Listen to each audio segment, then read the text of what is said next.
Pignol était à l'origine pâtissier. La maison compte aujourd'hui 110 salariés, des produits frais, un travail à la main.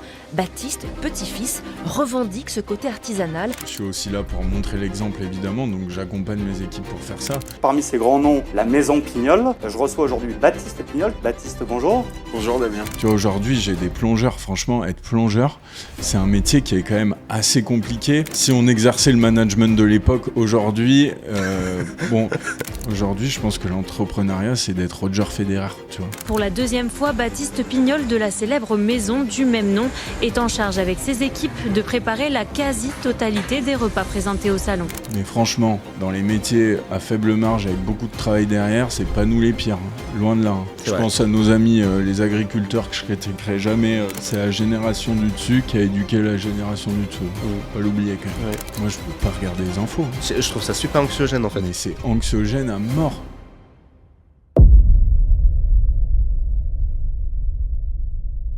Bonjour et bienvenue au podcast La Table des Chefs, le podcast qui accueille les bâtisseurs du monde de la cuisine française. Aujourd'hui, j'ai encore l'honneur d'accueillir un très grand nom, le représentant d'une des entreprises les plus prestigieuses en traiteur, boulangerie, restauration, pâtisserie de France, le représentant de Pignol, Baptiste Pignol. Je suis Baptiste Pignol, nouveau dirigeant de la maison Pignol et succession de père en fils.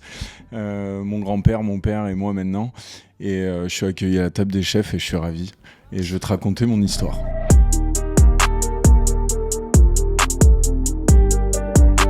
Super, merci. Merci de venir. On va parler de plein de choses. Je t'ai déjà dit la trame, on va pas mimer une certaine spontanéité. On va parler d'abord de Pignol, de la formation, de ta formation aussi qui a été à l'international. En bref, on va parler de plein de choses différentes, dont l'évolution de la pâtisserie, etc. Avant de commencer, comme à chaque fois, petit cadeau. Voilà. Je t'ai demandé pourquoi. Je t'ai demandé ce que tu préférais en vin. Tu m'as dit du rouge. Le Croze, parfait, très bon. Simple, c'est de la région. Ouais, ça accompagne bien tout, donc trop cool. Bah, et moi aussi, je t'ai ramené un petit truc. L'actualité. N'y voit pas un message. On a fait des petits canards en chocolat pour la Saint-Valentin. Parce que je pense qu'on est tous le canard de quelqu'un. Je pense aussi. Et puis chacun y voit dans son imaginaire ce qu'il veut y voir. Et écoute, ça marche super bien, donc voilà. On va le laisser ici. Moi, ce que je t'invite à faire, c'est baisser la bouteille de Kigal. Yes. Tac. Bon bah super, on a fait l'échange de cadeaux. À chaque fois, ce que j'aime bien faire, c'est présenter un invité. Et à chaque fois, je me dis, mais en fait, c'est plus pertinent s'il le fait lui-même. Yes. Est-ce que tu veux parler de toi et de Pignol ? Je sais pas comment tu l'aborderais, toi.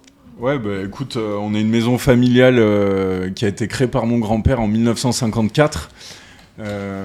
Créée par mon grand-père et ma grand-mère. En fait, c'était, faut pas trop le dire, on est chauvin à Lyon quand même, et moi je suis 100% lyonnais, mais ils étaient stéphanois à la base, et ouais. C'est pas vrai. Ouais, grosse info, celle-là faut la couper, non, je déconne. Ah ouais non, pas du tout, mais donc ils sont arrivés de Saint-Étienne, de la campagne à fond, et ils sont arrivés à Lyon, et ils voulaient ouvrir une pâtisserie, parce que mon grand-père était pâtissier.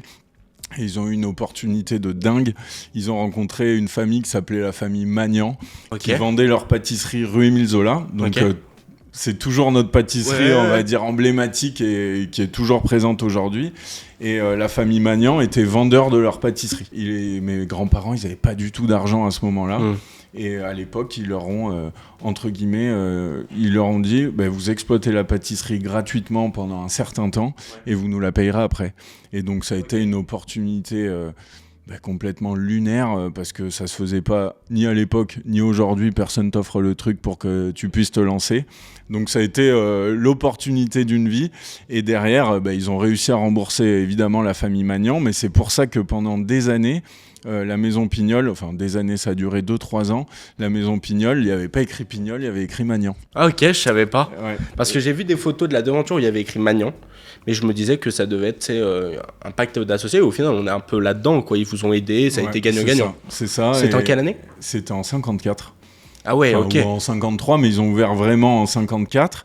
Et ça a duré 2-3 ans. Après, ils ont réussi à rembourser. Et en preuve de reconnaissance, quand cette famille-là et Monsieur Magnan, Madame Magnan sont décédés, à partir de ce jour-là, ils ne sont pas décédés le même jour, mais ma grand-mère a fleuri leur tombe tous les ans jusqu'à son décès.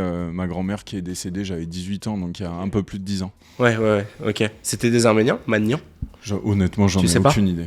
Souvent, les noms arméniens, ça se termine par rien. Peut-être, j'en ai aucune idée. J'aurais été fier, mais bon, je chercherai. Et du coup, c'est mes grands-parents qui ont créé cette pâtisserie rue Émile Zola. Et bon, ils ont eu mon père qui est né un peu avant l'ouverture de la pâtisserie, qui a été passionné de pâtisserie, qui a beaucoup voyagé, travaillé à droite, à gauche, qui s'est fait un peu son cursus lui-même.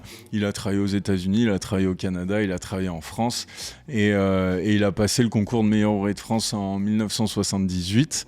À l'époque, il a passé le concours pâtissier-glacier. C'était un concours réuni. Aujourd'hui, c'est soit t'es pâtissier, soit t'es glacier. Et il a décroché le titre de meilleur ouvrier de France, ce qui a en quelque sorte propulsé sa carrière. Il est revenu à Lyon pour reprendre l'entreprise familiale, un peu ce que j'ai fait moi il y a 5 ans. Et il a repris l'intégralité de l'entreprise familiale. Et en 92, il a créé un laboratoire de production. Et ça, à l'époque, alors aujourd'hui, il y a plein de pâtissiers, plein de traiteurs, surtout pâtissiers-traiteurs qui créent des laboratoires. Mais à l'époque, c'était complètement... 92, c'était très novateur. C'était novateur, complètement. Mon grand-père lui disait « Mais t'es fou. » Si tu veux, à l'époque, il garait les camions le long de la place Bellecour. On a dit qu'on ne parlait pas de politique, mais bon, tu te doutes bien qu'avec la politique actuelle de Lyon, les camions place Bellecour, ça aurait été un peu complexe. Mais il est où aujourd'hui, il est où ce complexe, justement, cette usine, elle est où ? C'est Brignais. Oui, c'est celle de Brignais, on est bien d'accord.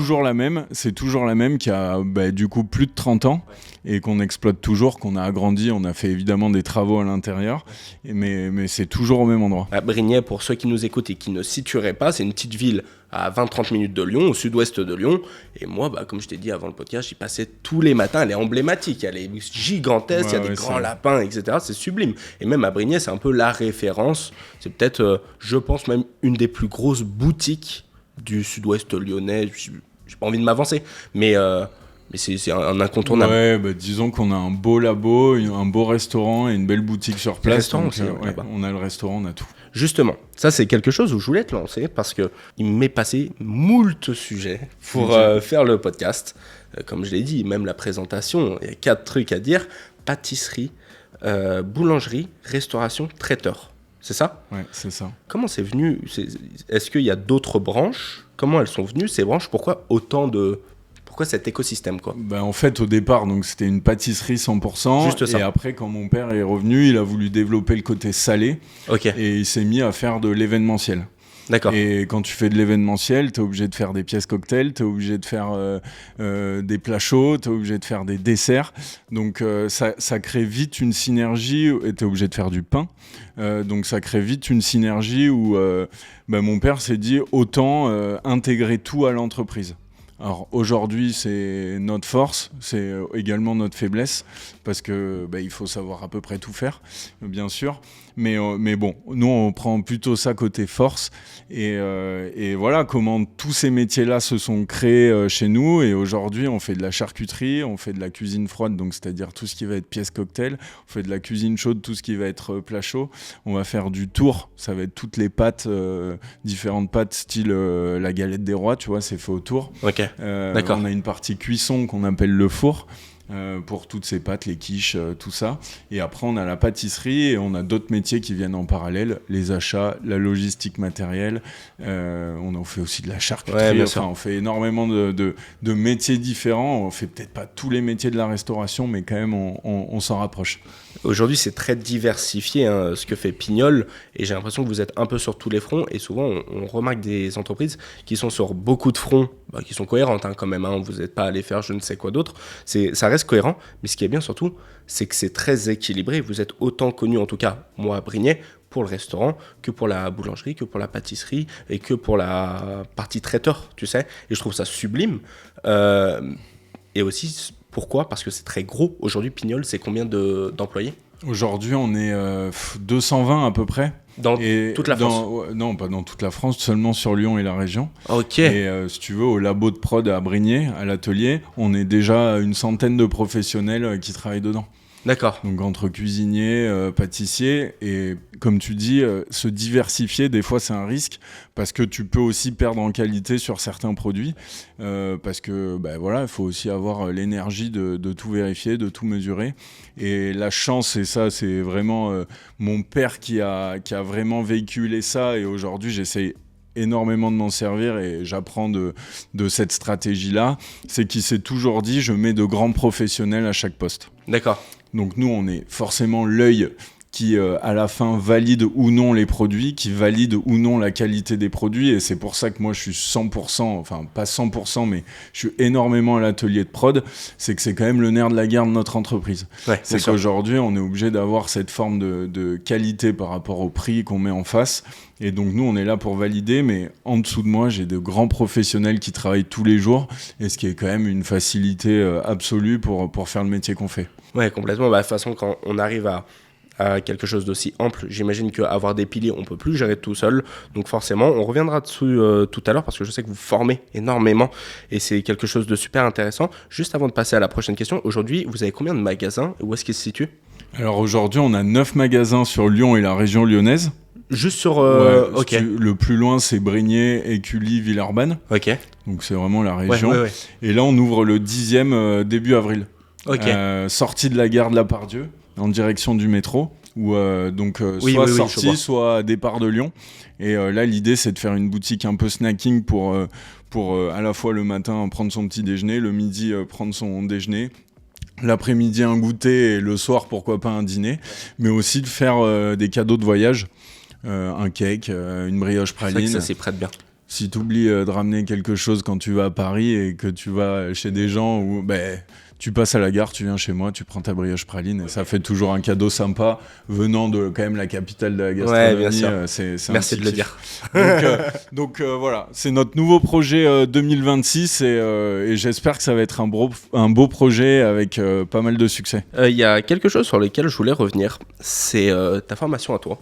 Je sais qu'elle a été très dense. Déjà, tu nais dans une famille qui... Tu nais dans une génération qui elle-même est née dedans. Donc, tu es de la 3e génération. Et j'ai une petite question pour toi.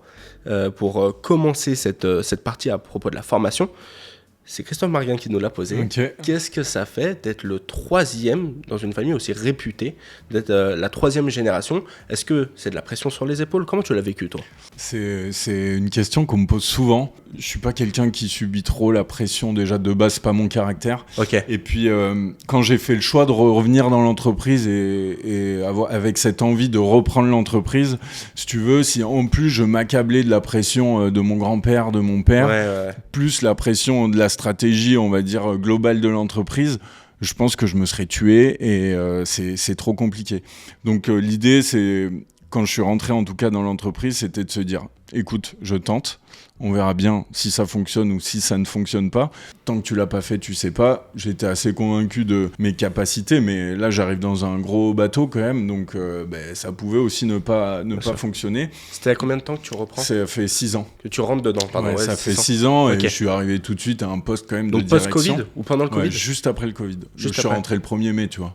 Ah donc, oui, ok, d'accord. On est vraiment pas loin des 6 ans. D'accord. Et je me suis dit, t'arrives pas, évidemment, et je le fais toujours pas, et je le ferai jamais, comme le roi soleil, je connais tout, je sais tout. Voilà, oui, je me suis intégré dans les équipes, j'ai essayé de comprendre le métier de chacun, de réfléchir avec eux, d'apprendre autour d'eux, et j'apprends toujours énormément auprès de mes équipes. Et puis voilà, après ça se fait assez simplement, en étant soi-même, ça c'est une évidence. Tu sais, tous ceux qui jouent un rôle, t'as toujours la casquette, et je pense que c'est un peu quand tu mets moi je mets ma casquette, c'est comme si je mettais mon habit de Superman, tu vois. Bien sûr. Tu deviens quelqu'un d'autre, tu deviens le chef d'entreprise le temps donné de la journée. Bien sûr. Et après quand tu rentres à la maison, t'es quand même une personne légèrement différente, mais le but c'est quand même de rester un maximum soi-même, dans la bienveillance, la gentillesse, le contrôle, parce que c'est pas parce que t'es bienveillant que tu contrôles pas, de dire les choses intelligemment pour faire avancer. Et voilà, je pense que j'ai pas trop mal réussi. Je touche du bois, ça marche super bien avec mes équipes. Elles ont appréhendé le truc très simplement. Je les connaissais aussi depuis très longtemps. Comme je te disais, on a des gars qui ont 30 ans de maison, 20 ans de maison chez nous. Donc ils me connaissent, j'étais tout bébé. Donc même pour eux, c'était un gros changement de direction. Et écoute, ça s'est pas trop mal passé et sans pression à proprement parler. Après, le but, c'est de faire son trou avec sa personnalité. Et puis voilà, écoute, ça se passe bien. J'ai de bonnes relations avec l'ensemble des chefs de Lyon, de bonnes relations avec tous les acteurs, on va dire, de la restauration, de l'événementiel à Lyon. Donc on en profite. Mais il faut rester simple dans la vie, je pense, et c'est le plus important. Je pense que si c'est ta mission, tu l'as réussi, parce que les gens qui m'ont parlé de toi, à chaque fois me disent oh, c'est top que, comme je t'ai dit en bas au café, c'est top que tu fasses avec Baptiste, c'est un mec simple, il se prend pas la tête, il rigole, il est là, il est cool. S'il a un truc qu'il aime pas, il va le dire. S'il a un truc qu'il aime, il va en sourire, il va en rire. C'est top. Et si ça se répercute sur tes employés, en tout cas à leur place, je pense que ça peut être cool d'avoir un patron qui est quand même exigeant, mais aussi humain, ou qui reste lui-même, tu sais. Ouais, et puis je pense que c'est dans l'air du temps, c'est le management actuel aussi qui veut beaucoup ça.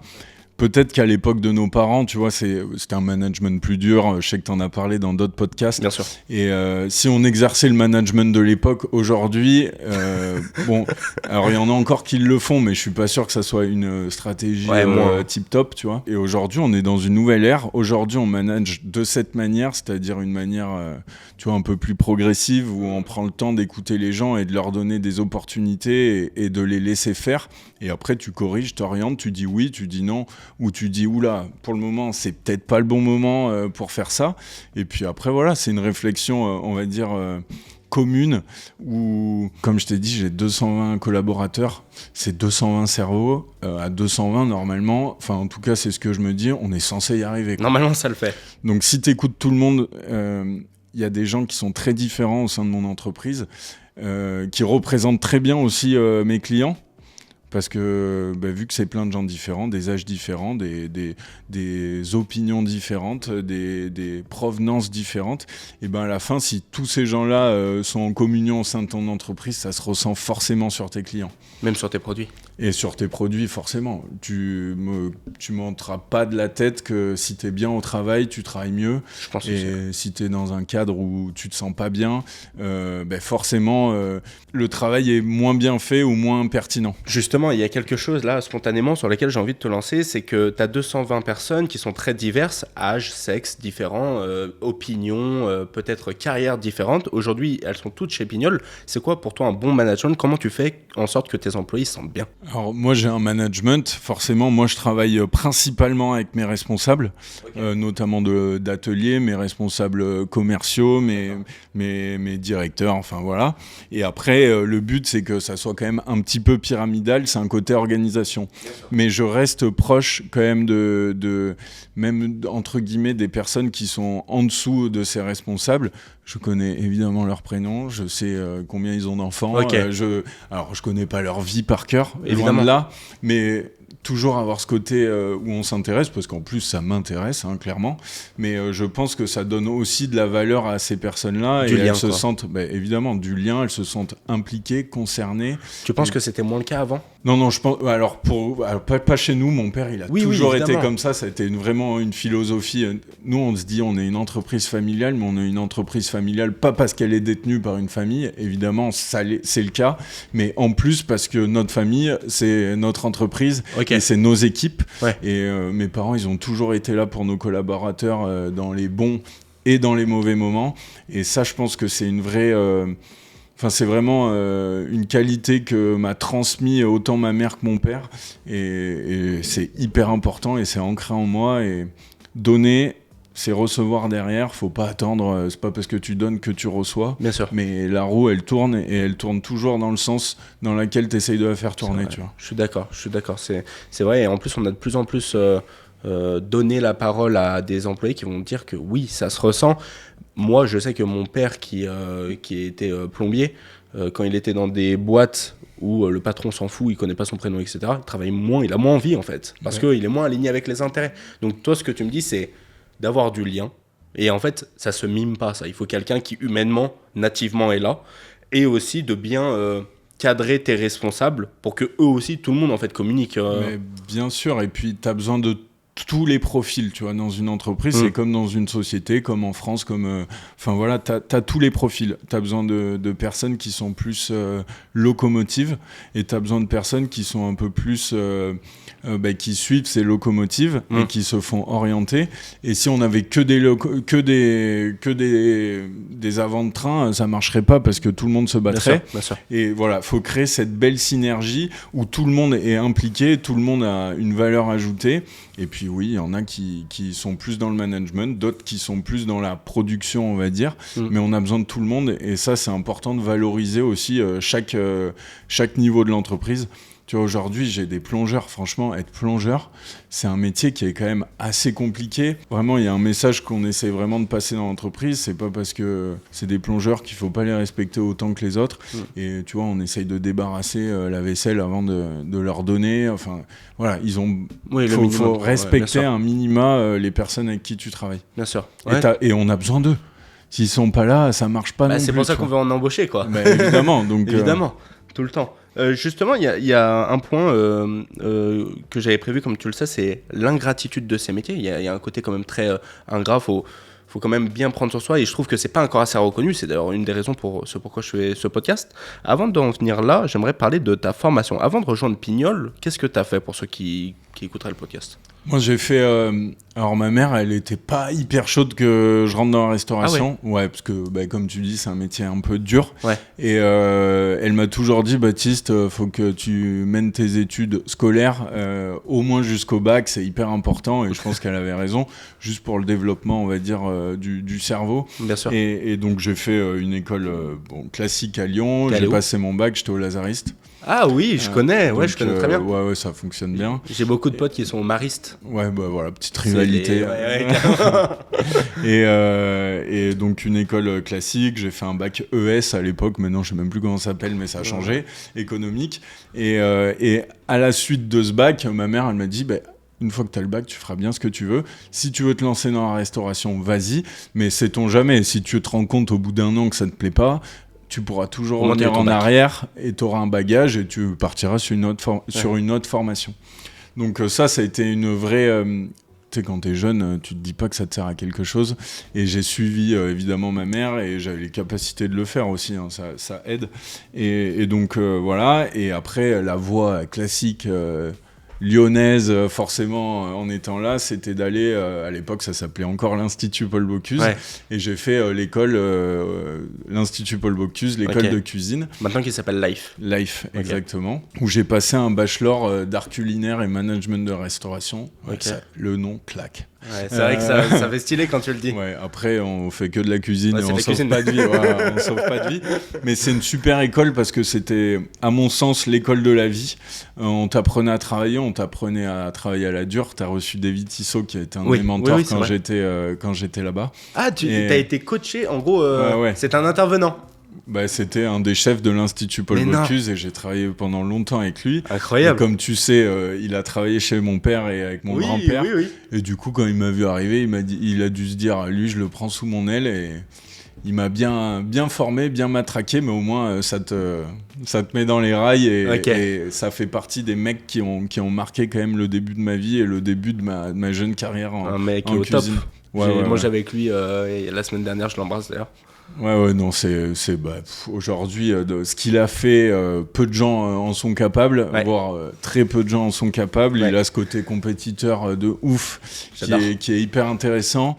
Et puis voilà, il a amené sa barque là où il voulait la mener. Aujourd'hui, il a à peu près tous les trophées qui existent dans le monde de la cuisine, ou en tout cas les plus hauts. Et c'est incroyable, quoi. Ouais, complètement. C'est incroyable. Complètement. Donc tu vas à Life. Et après, tu vas directement à Pignol ? Et après, non, pas du tout. Et donc, quand t'es à l'Institut Paul Bocuse, tu fais des stages. Premier stage, je l'ai fait à la Chèvre d'Or. Tu verras, ça a peut-être une importance pour après. Où c'est un restaurant étoilé, 2 étoiles Michelin à Aise. Très dur. Expérience pareil, formation à la dure. Ouais, formation à la dure. Très dure. Il fait 45 degrés, c'est le sud. Il fait 45 degrés dans la cuisine. Tu travailles beaucoup d'heures. Voilà. Et après, on passera, mais ouais, assez dur, mais je me suis éclaté parce que j'ai pris vite des responsabilités. Voilà, assez intéressantes. Ok, cool. Je suis revenu à l'école. La deuxième année, je voulais absolument découvrir la pâtisserie. Ouais.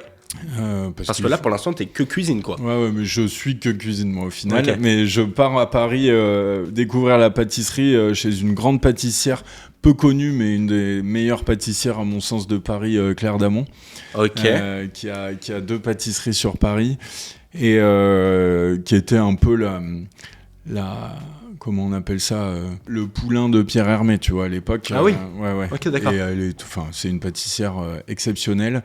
Et là, je rencontre un mec qui s'appelle Tony Fernandez et il va me suivre après dans l'histoire chez Pignol, qui était le chef de Claire d'Amont à l'époque, ou le second d'ailleurs, je sais plus. Et bon, il se trouve que hyper intéressant, mais c'est pas mon truc, la pâtisserie. La pâtisserie ? Ouais. Pourquoi ? Parce que c'est un métier complètement différent de la cuisine. La pâtisserie, tu suis beaucoup de règles. Très minutieux. Très minutieux, tu pèses, voilà, c'est des règles. Il y a moins l'art de la cuisine à l'improvisation. La cuisine, c'est pas que de l'impro, tu vois. J'en parlais encore tout à l'heure avec un de nos apprentis qui était avec moi au service. Ok. T'as des techniques en cuisine, c'est pas moi qui les ai inventées. Ouais. Ça fonctionne. Ouais. C'est de la chimie. Ouais. À la fin, ça reste de la chimie. chimie. Vrai. Donc si t'essayes de faire différemment alors qu'on t'a dit de faire comme ça, ça marche pas. Ouais, tu vois, complètement. Et le jour où t'as compris que la cuisine, ça reste de la chimie et que c'est des choses à suivre, c'est une méthode, quoi. C'est des méthodes. Après, tous les produits réagissent pas de la même manière. C'est plus, on va dire, pour moi, la cuisine, c'est plus de l'instantané. T'assaisonnes un produit d'une certaine manière. Un jour, il va être bien assaisonné parce que t'as mis ça en sel dessus. Mais le produit que tu vas recevoir d'après, pour X, Y raison, peut-être parce qu'il est un peu plus vieux, du coup, il y a un peu moins d'eau dedans. Enfin, c'est technique. C'est un peu plus salé, donc il faut moins saler. Enfin voilà, donc il faut goûter tout le temps. Okay. La pâtisserie, on va dire que tu suis plus des règles encore plus strictes qu'en cuisine. Et après, c'est ton imagination pour faire tes montages, tes trucs. Mais c'était pas mon délire. D'accord, voilà. Ok. C'est 2 métiers qui sont très complémentaires, mais qui finalement sont pas du tout les mêmes. Oui, c'est ce qu'on croit, parce que j'en y pensais, mais j'ai la petite sœur d'une amie que j'embrasse, Romane, qui adore Pignol à Brignais. Okay. Fan. S'il y a un peu moyen de lui écrire un mot, quoi. Avec plaisir, avec plaisir. On le fera à la fin. Et pour le coup, elle était une grande cuistot. À chaque fois que j'allais chez elle, on mangeait. C'est elle qui faisait. Excellent. Et là, elle se relance dans la pâtisserie. Ok. Et tous mes amis ont dit, bon, ça va, t'étais déjà dans la cuisine. Je dis, les gars, je pense pas que ce soit la même chose. Ouais, c'est pas pareil. Et à la maison, c'est beaucoup plus facile de cuisiner, par exemple, que de faire de la pâtisserie. Mais est-ce que du coup, on a la pression en pâtisserie, tu sais ? Parce que t'as pas de service en pâtisserie. Dans les restaurants, t'as un service. Ouais. Mais disons que t'as moins de pression parce que t'as moins ce côté coup de feu en pâtisserie que tu peux avoir en cuisine. Ok. T'as le côté chaleur en cuisine. Ouais, un plat, il se mange chaud, mais tu peux pas le chauffer 10 jours avant parce que sinon ça va faire un truc qui va être catastrophique. Ouais. Et on en revient aussi à la particularité du traiteur après. Lié à cette chaleur, et alors que la pâtisserie c'est quelque chose qui est froid, donc tu arrives à anticiper un peu plus les choses. Ok, donc tu as moins ce côté coup de feu en pâtisserie qu'en cuisine. Plus gestion, t'es moins sous le stress, ouais, etc. Exactement. Okay. Si t'es bien organisé, t'as une bonne mise en place, en pâtisserie normalement tu peux pas te faire avoir, quoi. C'est pour ça qu'on dit qu'il faut être organisé. Exactement, et il faut suivre des méthodologies qui te permettent de bien anticiper les choses, et il y a des choses qui se font un peu plus dernière minute, d'autres moins, et d'autres que tu peux anticiper beaucoup plus longtemps à l'avance. Au final, la pâtisserie c'est presque du scolaire. C'est un peu plus. Il y a un côté très créatif aussi dans la pâtisserie, okay, parce que justement le fait d'anticiper, tu peux aller encore presque plus dans la création.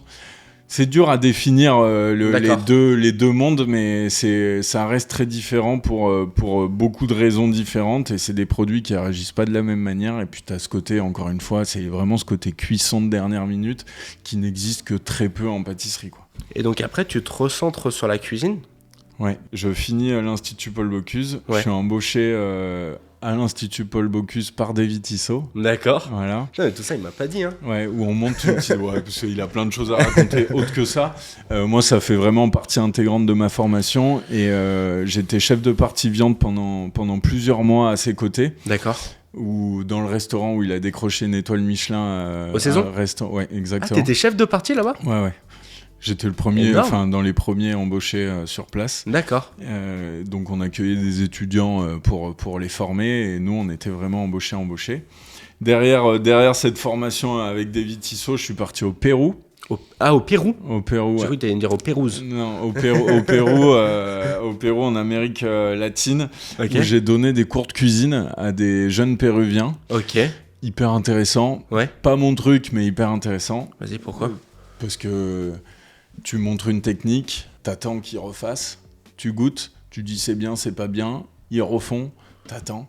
Bon, donc pas très stimulant. Okay. En tout cas, moi, c'est pas mon truc. Mais bon, j'ai fait ça 3 mois. J'ai appris à parler bien espagnol. Tu te débrouilles dans un autre pays, c'est quand même en termes d'évolution, juste de grandir, c'est hyper intéressant. Puis le Pérou, pays incroyable. Ah ouais. Ceux qui veulent voyager, aller au Pérou, c'est magnifique. Moi, on m'a dit que ça coûtait rien. Alors, je sais pas, moi c'était il y a plus de 10 ans maintenant, mais c'est vrai que c'était pas cher du tout, quoi. Ok. Et donc on était sponsor par l'Institut Paul Bocuse pour nous emmener là-bas, et ça a été une expérience incroyable.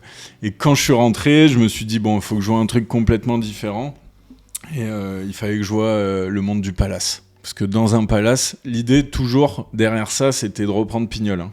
D'accord. Ah, mais tu l'as déjà en tête à ce moment-là ? Ouais, bien sûr.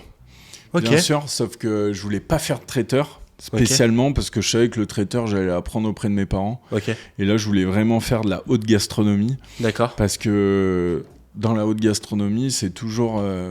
quand tu t'entraînes à faire des choses, la haute gastronomie, ça te pousse à l'extrême. Et je pense que quand tu sais faire le plus, tu sais plus facilement faire le moins, entre guillemets. Et donc pour un palace, sincèrement, je ne sais pas. Hein. C'est quoi les différences ? Qu'est-ce qui fait que c'est un palace, qu'on l'appelle palace ? Alors, c'est plein de règles qui sont propres à l'hôtellerie. C'est en rapport aux chambres, c'est en rapport au personnel sur place, c'est en rapport à s'il y a une piscine, pas une piscine. D'accord. Il y a plein de choses qui rentrent en compte. La localisation aussi, la propreté, l'accueil. C'est... Ah, c'est un peu un titre de valeur, palace ? Ouais, c'est clairement comme si tu avais 3 étoiles au guide Michelin, quoi. Ah, d'accord. En gros, c'est un moment, c'est une inspection qui te dit vous êtes palace ou pas. Alors c'est pas un guide, mais c'est une inspection. Alors je sais pas exactement comment ça se passe, mais t'es inspecté, tu fais la demande de devenir palace, et après t'as une inspection globale avec plein de lignes qu'il faut respecter et cocher, et si t'as coché toutes les lignes, tu deviens palace. Mais dans le b.a.-ba, c'est d'avoir hôtel et restaurant sous une même entité. Franchement, là, on va pas s'aventurer sur ça. Je suis pas je suis pas expert de la législation du palace, mais c'est comme 1, 2, 3, 4, 5 étoiles dans les hôtels, quoi. Ok, d'accord. T'es 5 étoiles parce que tu remplis tous ces critères-là, quoi. D'accord, je vois ce que je veux dire. Ouais, c'est une liste de plein de choses. Et après le 5 étoiles, t'as le palace, quoi. D'accord. En gros, dans ma tête, ma vision, c'est à peu près ça. Ouais, c'est vrai que moi, j'y voyais plus prestigieux que l'hôtel 5 étoiles, un palace. Ouais, c'est plus prestigieux, c'est au-dessus. Donc tu rentres là-dedans, toi ? Donc moi, je rentre au Ritz Paris. Ah, tout à l'heure, on parlait du Ritz. Ouais. Et je rentre au Ritz. J'avais postulé au Georges V où j'étais pris avec Christian Lesquer. Et je fais aussi un autre entretien avec Nicolas Salle au Ritz Paris. Et là, c'est vraiment le feeling qui fait que je vais au Ritz plutôt qu'au Georges V. Et petite question, navré. Comment on rentre au Ritz ? Eh ben... Tu penses que toi, c'est le nom ? Non, pas du tout. Ah. Pas du tout. Okay. C'est parce que je veux faire du palace et que je dis en particulier à David Tissot, je veux aller en palace. Je dis en particulier à d'autres chefs, je veux aller en palace, qu'ils appellent leurs copains, reçois lui, et après, que ce soit au Georges V ou au Ritz, je fais 5 entretiens différents. Tu vois. 5 entretiens d'embauche pour être commis. Mon Dieu. Pour être commis. Donc 5 entretiens, il se trouve que moi j'ai la casquette un peu traiteur, même si j'ai fait d'autres expériences, mais j'ai la casquette un peu traiteur, novice quand même à l'époque, un peu d'expérience. Et donc tout le monde, pour les autres c'est un pari de mettre un petit gars de traiteur dans un étoilé. Mais moi il me fallait une porte d'entrée pour entrer dans les étoilés. Donc de fil en aiguille, parce que mes parents aussi connaissent du monde, que David Tissot m'a apprécié. Donc c'est un peu tes enseignants qui font jouer leur réseau, etc. Bien sûr, mais ça marchera toujours comme ça. Parce que... C'est encore le cas, ouais. Ouais, encore. C'est pas une exception. Moi, aujourd'hui, si j'ai un gars qui est bon, je vais le recommander à des personnes. Alors, soit chez des gens où lui veut aller, soit moi je le conseille et je lui dis je connais un tel, je pense que c'est des bonnes maisons pour toi pour t'enrichir. Ok, intéressant. Donc je rentre au Ritz comme ça. Je fais une expérience d'à peu près 1 an au Ritz Paris. Pourquoi le Palace ? Parce que je pense que c'est des établissements qui sont hors normes. Sans me dire de conneries, je pense qu'il y a 800, je sais pas exactement, mais au moins 800 employés. Juste dans un palace ? Non, mais c'est complètement dément. Entre les femmes de chambre, la réception, la direction, les RH, toutes les cuisines, toutes les strates. Et là, en cuisine, en tout cas en termes de food, tu fais du petit-déj, tu fais du room service, il y a une brasserie, il y a un étoilé, il y a un service événementiel. Donc ça prend de tout, quoi. Tu peux passer un peu de partout. Moi, je me spécifie un peu dans l'étoilé. Donc, je suis passé aux 1 étoile et après, je suis passé aux 2 étoiles. Mais entre-temps, j'ai pu faire des expériences au room service parce que j'ai demandé. J'ai pu faire des expériences au banqueting parce que j'ai demandé. J'ai pu aller quelques jours à la brasserie parce que j'ai demandé. Donc, si tu veux, ça me donnait une vision globale qui rentrer vachement en compte avec mon projet final. Oui, bien sûr. Tu penses que c'est la meilleure expérience que tu aurais pu espérer pour accumuler de la connaissance et tout ? Alors, c'est une expérience qui m'a plu parce que j'ai compris plein de choses. C'est pas celle qui m'a le plus plu parce que c'était un étoilé comme les étoilés français aujourd'hui et c'est pour ça qu'après je suis parti aux États-Unis. Mais d'accord. Où t'es beaucoup de collaborateurs en cuisine. De mémoire, on était presque 20 aux 2 étoiles. Juste en cuisine ? Pour servir 32 couverts, ouais. Il y a presque un cuistot pour un... Et j'ai une histoire un peu cocasse, tu vois. Vas-y. Où il y a Anna Wintour, la directrice de Vogue, qui vient manger avec Karl Lagerfeld. Au resto, donc on le sait tous. Il y a Anna Wintour. Tu le sais avant ? Ouais, parce que... surtout Karl Lagerfeld. Ouais, et Anna Wintour, c'est presque plus prestigieux. Ouais. C'est Vogue Magazine, ça envoie du lourd. Hein. Ouais. Je me trompe pas, je crois que c'est Vogue Magazine.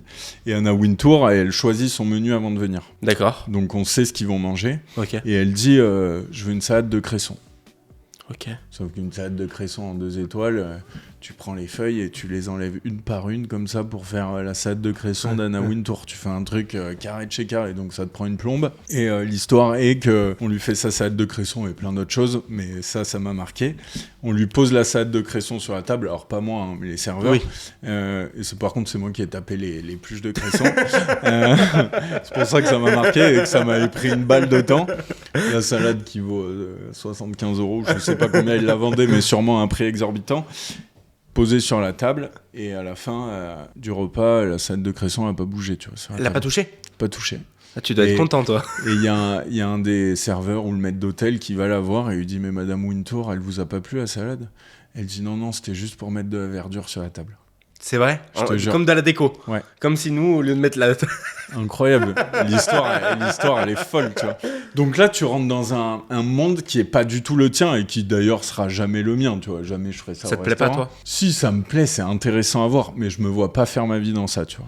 C'est très loin du profil simple que tu as aujourd'hui, tu sais, ouvert d'esprit, abordable, etc. Ça fait très loin de ça fait un peu plus guindé. Ah bah c'est guindé 100%, c'est guindé 100%. Et tu vas dans ces restos-là parce que t'as envie d'être chouchouté, parce que t'as envie de vivre une expérience vraiment hyper particulière. Et bon, le Ritz quand même parle de lui-même. S'il a cette réputation-là, tout le monde connaît juste de nom au moins le Ritz Paris, c'est Place Vendôme, c'est tout en dorure à l'extérieur et tout. C'est quand même des lieux qui sont magnifiques. Et nous, on arrive à rentrer dans ces lieux parce qu'on est cuisinier, t'imagines ? Enfin, on travaille dans les plus beaux lieux de France. Enfin, voilà. Donc, c'est une expérience incroyable. C'est qui les plus gros clients que tu as eu pour que je me rende compte ? Parce que moi, ça me parle pas, ça. Alors, on savait pas tout le monde, mais ça, tu vois, déjà, ça fait 2 beaux noms. Karl Lagerfeld. Il y avait des présidents qui venaient manger. Mais non. Bah oui, forcément. Parce que Ritz Paris, je crois que moi, c'est le nom le plus prestigieux que j'ai en tête, avec du 3 étoiles, etc. Et pendant longtemps, l'histoire du Ritz, c'est que Coco Chanel vivait dans le Ritz. Alors, pas dans l'époque, évidemment, mais elle avait sa chambre. Ah ouais, ça donne une histoire, quoi. Elle avait sa chambre, et donc, non, c'est des lieux hyper prestigieux, et les chambres, la plus petite chambre, pareil, je te dis peut-être des bêtises, mais c'est 2 000 € la nuit, mais la plus chère, c'est 80 000 € la nuit. Oh, Dieu. Donc, c'est pour des gens qui sont... déclassés, si tu veux. Alors, et heureusement qu'il y a encore des gens qui sont en mesure de payer ces prix-là, parce que ça te donne un... Voilà, c'est de l'exceptionnel. Ouais, évidemment. Mais bon, Heureusement que ça existe encore, parce que ça te pousse à l'imagination. Ok, d'accord. Et c'est aussi pour ça que je voulais faire du gastro. C'était pour apprendre les techniques, les bons jus, les bonnes cuissons. Si tu sais ça, après, derrière, tu peux tout faire. Ouais. Mais c'est aussi pour apprendre l'exceptionnel. Ouais, complètement. Si tu as déjà vu l'exceptionnel, si tu veux, ton cerveau, après, il s'ouvre à 360. Ouais. Et ça, c'est essentiel dans une carrière. Ok. Si tu as le cerveau qui a jamais vu les choses ou qui a pas envie de comprendre les choses, je pense que tu le cloisonnes et au fur et à mesure de le cloisonner, tu vois plus autour de toi. Donc en gros, j'interprète ce que tu me dis, hein, mais un bon conseil qu'on pourrait prendre, ce serait de se dire, si on vise 10, va chercher 15, 20, et au moins 10, après tu les as tranquilles. Bien sûr, et fais-toi mal. Ouais, surpasse-toi, quoi. Et fais-toi mal, et surtout au début de ta carrière, quoi. Et aujourd'hui, je me fais mal différemment, complètement différemment, mais ces expériences-là, elles forgent le mec que je suis aujourd'hui et ma manière de travailler actuelle, tu vois. Comment tu t'es fait mal, toi? Parce qu'on dit quand même, vous faites pas mal, on n'est pas là pour faire passer des mauvais messages, mais comment tu te surpasses?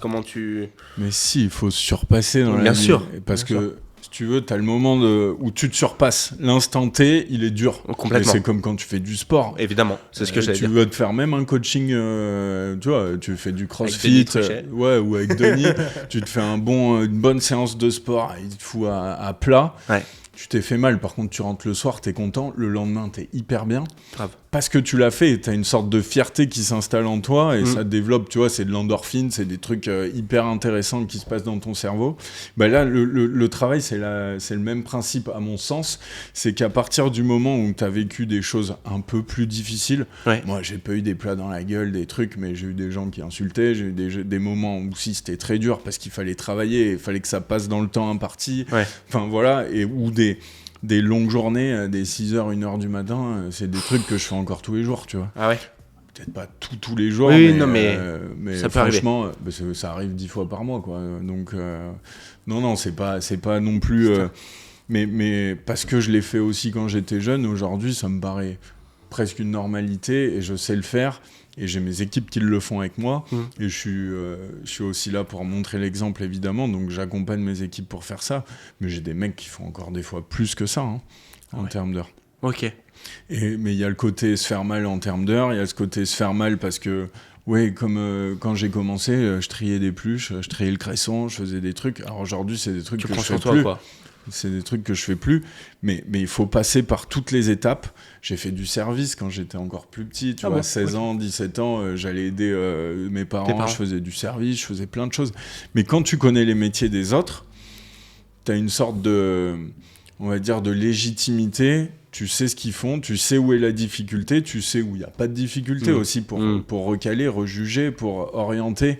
C'est beaucoup plus simple. Si tu es resté dans ton petit carcan, à toi tout seul, à faire ton simple métier, pour diriger, manager comme moi aujourd'hui, je peux le faire parce que je manage plein de métiers différents. Alors, je suis pas boulanger et j'apprendrai jamais à mon gars à faire du pain, tu vois. Il me l'apprendra beaucoup mieux que lui.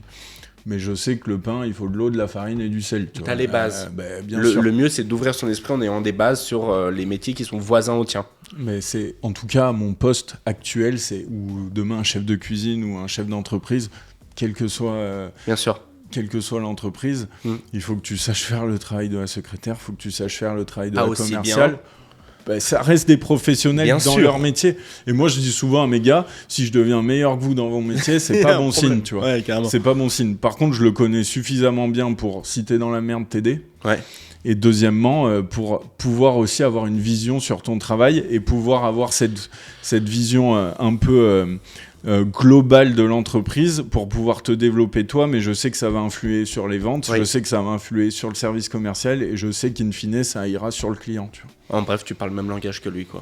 On essaye de parler le même langage que tout le monde, Ouais, bien sûr. Ok, punaise, on a beaucoup tergiversé, tant mieux, c'est signe d'un bon podcast la plupart du temps. Tu me disais que t'allais à New York à un moment ? Ouais, et juste après le Ritz, tu vois, le Ritz, je me dis, bon allez, maintenant j'ai fait mon année, il faut que je parte du Ritz. Et j'appelle Pierre Orsi, tu connais sûrement de nom à Lyon, grand chef lyonnais. Toque Blanche aussi lyonnaise. Ouais, bien sûr, Toque Blanche, anciennement 2 étoiles, aujourd'hui il a revendu ses restaurants.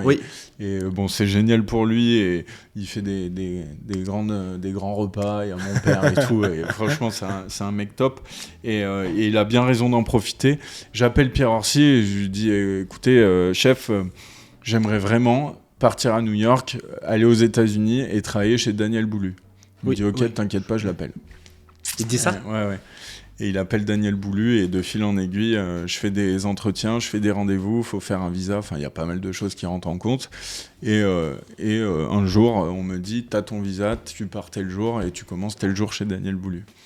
Donc j'arrive à New York avec mon petit bagage de français et je rentre dans la grande maison de Daniel Boulud parce qu'il a énormément de restaurants et moi je rentre dans son restaurant étoilé, le plus mythique de New York, et avec 2 chefs français. Et après, le reste de l'équipe, il y avait d'autres Français avec moi, mais tout le reste de l'équipe américaine, quoi. Ok. Et là, c'est une expérience de fou furieux, quoi. Comment c'est quoi la restauration à New York ? Toi, tu vas quand même dans des restaurants qui sont très connotés France ou pas du tout ? Alors moi, je voulais garder ce côté un peu France parce que c'est la cuisine qui me plaît le plus, c'est celle qui me parle le plus. Mais je voulais aller dans l'exceptionnel. Mais c'est très différent aux États-Unis. Il y a le côté travail aux États-Unis. Plus qu'en France. Ah, mais parce qu'aux États-Unis, t'as pas de cadeau, si tu veux. En France, on est très cadeau. C'est très méritocratie aux États-Unis. Bien sûr. En France, tu travailles pas, t'es payé. Aux États-Unis, il y a personne qui est payé sans travailler. Tu parles du chômage ? Tu l'entendras comme tu veux, okay. mais je parle du chômage, je parle de l'arrêt maladie, je parle de plein de choses. Oh, ça t'as pas aux États-Unis ? Sauf si t'as des putains d'assurances, mais il faut les payer. Ouais. Donc en fait, tout est lié à la méritocratie. Donc t'as des mecs qui ont envie de taper dedans. T'es très responsabilisé. T'as des mecs qui ont envie de taper dedans. Et la semaine de 35 heures aux États-Unis, ça n'existe pas. Parce que sinon, à New York, tu gagnes pas ta vie avec 35 heures. Sauf si t'as un poste de dingue Et les postes de dingue, ils travaillent pas 35 heures non plus. Oui, plus autour de 70. Et donc, il y avait le côté cuisine que j'ai appris aux États-Unis, mais il y avait le côté aussi, t'es avec des mecs qui ont pas le choix, qui doivent travailler pour vivre, sinon ils ont rien. T'as pas cette assurance maladie. Alors, je dis pas que c'est bien ou que c'est mal, mais t'as une carie, ça te coûte $800. Hein. Mais d'un certain côté, ça te responsabilise aussi. Bien sûr. Et t'as une autre atmosphère de travail où tout le monde veut travailler.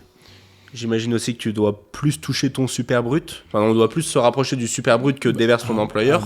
Bien sûr. Qu'ici. Non, mais évidemment. Et donc, c'est une autre manière de travailler qui est hyper intéressante, très orientée travail, méritocratie, dépassement de soi. Ouais. Et il y a des mecs avec qui je travaillais, qui travaillaient...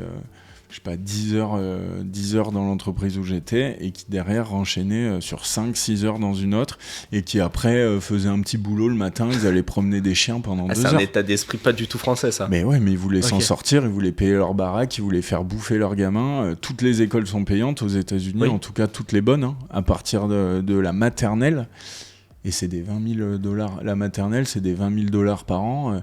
La primaire, c'est des 50 000. Et si tu montes dans les études supérieures, c'est des 100, 150. Donc, il faut pouvoir les payer à ces gamins. Et tu penses que toi, aujourd'hui, tu as 220 collaborateurs, etc. Tu as une entreprise quand même qui rayonne sur la France. Moi, ce qui dénote avec tout ça, c'est ton âge. Tu es très en avance. Et respect, tu penses que les États-Unis, ça t'a aidé à être plus mature, plus vite ? Ouais, il y a plein de choses qui t'aident à être mature. Il y a cette responsabilité qu'on te donne, hein, forcément. Il y a 6 ans, je suis arrivé, mais je suis arrivé dans l'entreprise. Forcément, tu prends des responsabilités tout de suite. T'es obligé d'avoir cette forme de maturité parce que tu manages des gars qui sont un peu plus âgés que toi, qui ont vu beaucoup plus de choses que toi. Bien sûr. Donc, on va dire que tu te renforces avec ça. Et puis après, y a ce côté où j'ai une maturité, c'est sûr, au travail. J'ai mon âge quand je suis en dehors du travail. Non, mais je fais la fête, tu vois. Je fais la fête, je peux me mettre une grosse race un samedi soir et quand même aller bosser le lendemain matin si j'ai des obligations. Ouais. Si j'en ai pas, je peux peut-être aller un peu plus loin dans la nuit. Mais il faut garder aussi cet aspect, enfin, si tu veux, je rentre pas chez moi, je suis devant moi. Enfin, voilà, faut garder aussi un espace où tu gardes ton âge, tu gardes...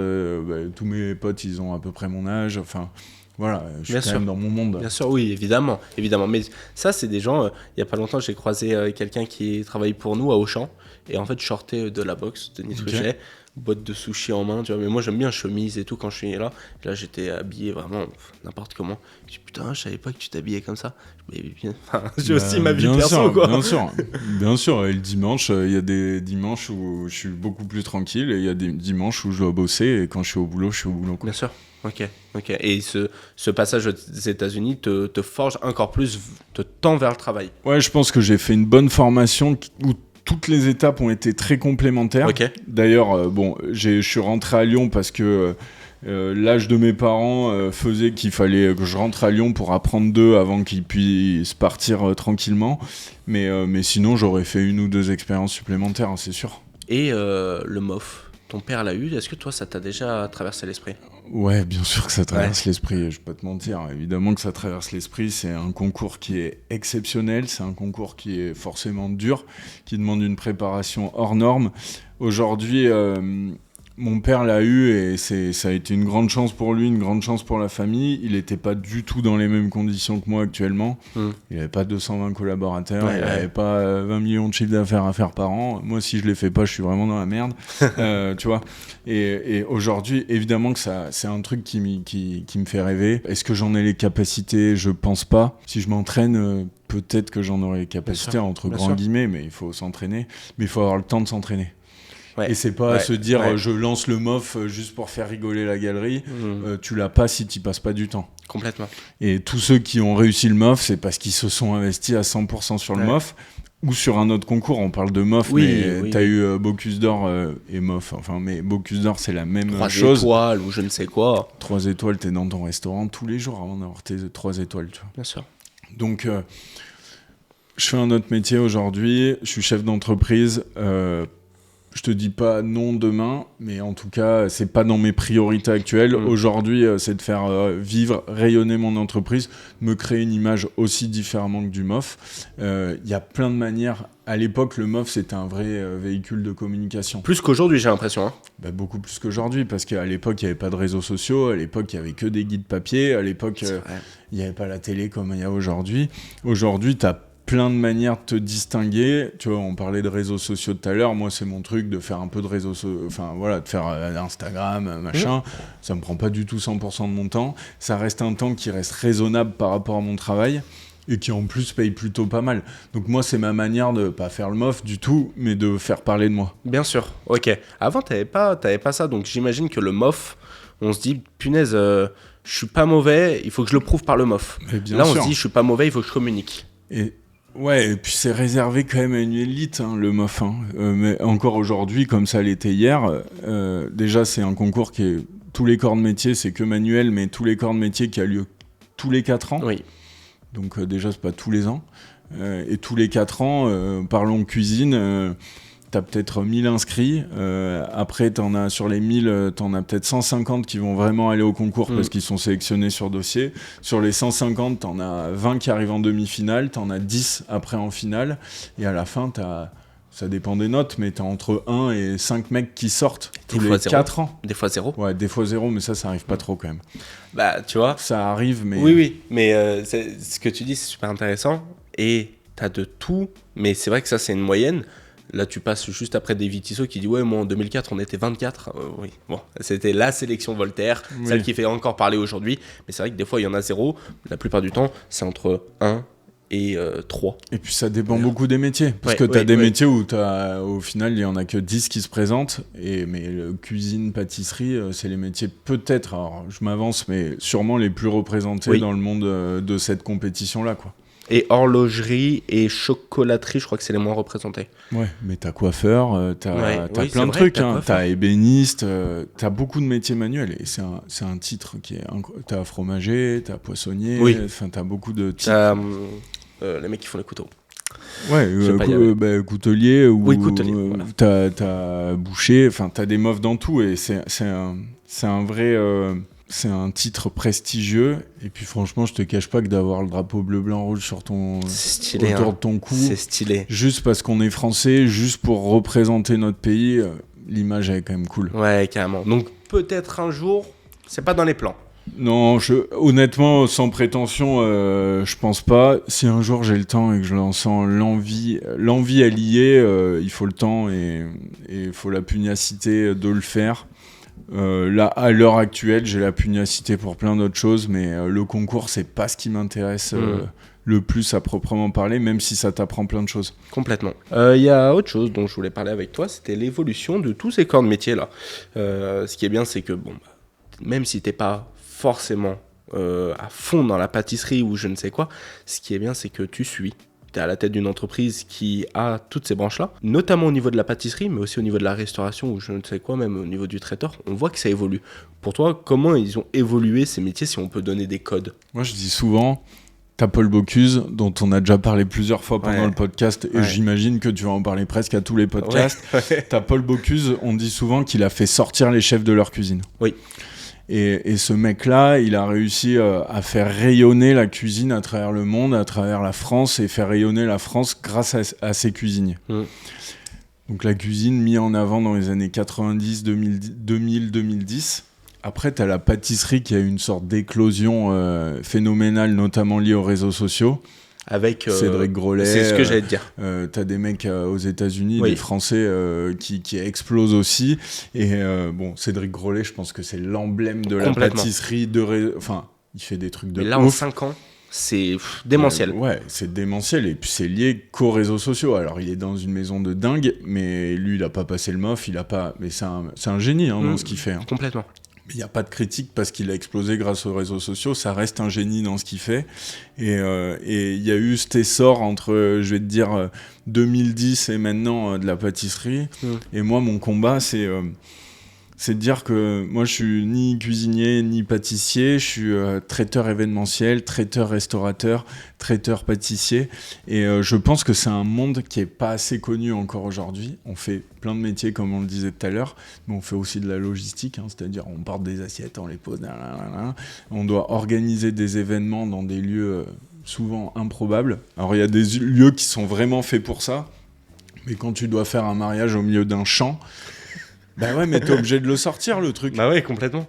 Et aujourd'hui, moi, ma vraie volonté, c'est de faire rayonner ce métier de traiteur qui est le mien, qui est celui qui me passionne aujourd'hui, qui me passionne beaucoup plus que le métier de cuisinier de restaurant, qui me passionne beaucoup plus que le métier de pâtissier. C'est ce métier de traiteur où il y a du cuisinier-restaurant, où il y a de la pâtisserie, où il y a de la boulangerie, où il y a de la charcuterie, mais il y a aussi du service, il y a de la logistique, il y a de l'imagination, de la création. Et ça, voilà, moi c'est mon cheval de bataille, c'est en plus de évidemment pérenniser, faire vivre mon entreprise, faire vivre mes équipes, c'est de se dire si demain j'arrive à prouver et à montrer que c'est un métier qui est un peu différent des autres, mais qui a aussi ces notes de noblesse, on va dire, et ben ça me fait kiffer, et c'est pour ça que je force à fond sur les réseaux pour montrer mon métier. Justement, tu forces beaucoup sur les réseaux et en fait, tu n'as même pas besoin de forcer parce que ça passe, j'ai l'impression, de manière très subtile, c'est très bien reçu par le public. Aujourd'hui, tu fais beaucoup de stats, on pourrait dire. Et j'ai pas trop de haters, donc ça va. C'est ce que j'ai vu en comment dire, trop intéressant. Et nous, on reçoit rien. Et non. Normalement, il y a du haters, mais toi, en fait, j'ai l'impression que tu touches beaucoup de passionnés. J'avais pas prévu d'en parler, mais parlons-en. Aujourd'hui, c'est quoi le métier de traiteur ? Tu peux l'introduire ou pas ? Alors, il y a plein de métiers dans le traiteur aussi, et tu vois, ce week-end là, j'étais avec les traiteurs de France qui font partie. Alors, il y a 40 chefs d'entreprise de traiteurs en France qui font partie des plus beaux traiteurs français, et c'est un moment hyper intéressant parce qu'on se rend compte que nos entreprises, malgré qu'on se dénomme tous sous le nom de traiteurs, elles restent très différentes. D'accord. Moi aujourd'hui, mon entreprise, je vais te l'expliquer très brièvement, mais je fais 50% de mon chiffre d'affaires dans des boutiques et 50% de mon chiffre d'affaires sur de l'événementiel. D'accord. Il y a d'autres traiteurs qui vont faire 100% de leur chiffre d'affaires sur de l'événementiel. Il y a d'autres traiteurs qui vont faire, 70% de leur chiffre d'affaires sur du plateau repas et 30% sur de l'événementiel. Donc en fait, tu as plein de spécificités de maison. On se rend compte quand même qu'on parle tous le même langage à la fin, qu'on a tous les mêmes problématiques, que ce soit en termes d'embauche, que ce soit en termes de clients, que ce soit en termes de produits. Mais on a tous des maisons un peu qui sont différentes parce qu'on les a construites différemment. D'accord, ok. Donc c'est quand même un métier, mettre tous les traiteurs dans le même sac, c'est... oui, il y a des choses communes, mais en fait, il y a événementiel, il y a restauration. Ouais, bien sûr. Mais c'est comme dans la restauration. T'as le restaurant étoilé, t'as la brasserie, t'as le semi-gastro, t'as le mec qui va te faire des trucs de dingue, mais qui a un tout petit bouclard. Mais par contre, tu t'y vas, tu te régales. Ouais. Tu vas manger un ramen, tu te régales de la même manière. Ouais, donc, t'as plein de métiers différents et chacun a ses petites... spécificité ou ces grosses spécificités. Nous, notre spécificité, c'est qu'on doit maîtriser du début à la fin de la chaîne. C'est-à-dire qu'entre le moment où tu appelles oui, bonjour madame, j'aimerais un mariage de 200 personnes, que tu construis le dossier, que ça passe en production, que c'est servi et que c'est rechargé dans les camions et déchargé et lavé. Ouais. Il se passe, y a beaucoup de gens qui touchent à ton mariage, on se rend pas compte. Ouais, et puis il se passe énormément de temps, quoi, de travail. Et c'est ça que je veux montrer sur mes réseaux sociaux notamment, et montrer au sein de ce podcast aussi également, c'est de dire voilà, on fait un métier où tu prends une cuisine, tu la mets à un endroit, le lendemain t'es à un autre endroit, et que ce soit au milieu d'un champ ou que ce soit dans un endroit qui est exactement fait pour, genre le centre des congrès à Lyon, tu dois sortir presque la même qualité. Ok, donc le but c'est de t'adapter, etc. J'imagine que t'as eu des milliers de demandes différentes. Est-ce que tu as une demande un peu incongrue qu'on t'a fait en traiteur ? On a des demandes souvent dingues. Ah ouais ? On a fait un repas de 5000 personnes assis. À l'Altony Garnier pour un client. Ah ouais ? Ouais. Gros challenge. Mais après, on a des challenges aussi qui sont plus petits. Encore une fois, si le mec il te dit on va au milieu d'un champ, il n'y a pas d'électricité, il n'y a pas d'eau, il n'y a pas de machin. Tu ramènes les groupes électrogènes. Même si c'est pour 100 personnes, t'es obligé de te débrouiller, t'es obligé de réinventer une cuisine, t'es obligé de tout faire, quoi. Beaucoup d'organisation et de logistique. De toute façon, c'est le nerf de la guerre, c'est la mise en place. Ouais. Si t'arrives et que ta mise en place elle est bien faite, que ce soit pour 100 ou pour 5000, après tu connais ton métier, ça déroule. Mais il y a ce temps de réflexion en amont qui est hyper important chez nous, parce que t'es pas dans ta petite cuisine où t'as l'habitude de travailler et où t'as tous tes repères, tu vois. Ouais, bien sûr. Ce qui fait la force d'un restaurant, c'est que les gars, ils ont leurs repères. Ils savent que le sel, il est à droite, ils savent que la petite salade, elle est à gauche, et du coup, ils vont très vite. Oui, ils n'ont pas besoin de se réacclimater. À chaque fois qu'on va à un endroit, on se réinvente. D'accord. Et on se challenge. Moi, ça, j'adore. T'es jamais... Moi, t'aimes pas la routine ? Ah non, et je suis très... je bouge. Et rester assis, ça me plaît pas, tu vois. Ouais. Là, déjà, je suis comme ça va faire 1 heure, je suis comme ça. Et, mais ouais, c'est un métier à part entière et qui mérite d'être connu et qui mérite d'être compris. Parce que beaucoup de gens, tout le monde a déjà participé à un cocktail, tout le monde a déjà participé à un dîner servi comme ça, et si tu comprends les tenants et les aboutissants, tu comprends mieux le travail qu'il y a derrière. D'accord. Et il y a un autre sujet du monde du traiteur, c'est que souvent j'entends des gens qui vont critiquer, pas spécialement ma maison, mais même d'autres maisons, mais ce qu'il faut se rappeler, c'est que quand tu fais un truc pour 1000 personnes, t'as un client, donc t'as 999 personnes qui savent pas le prix que le client a payé. Oui, c'est vrai.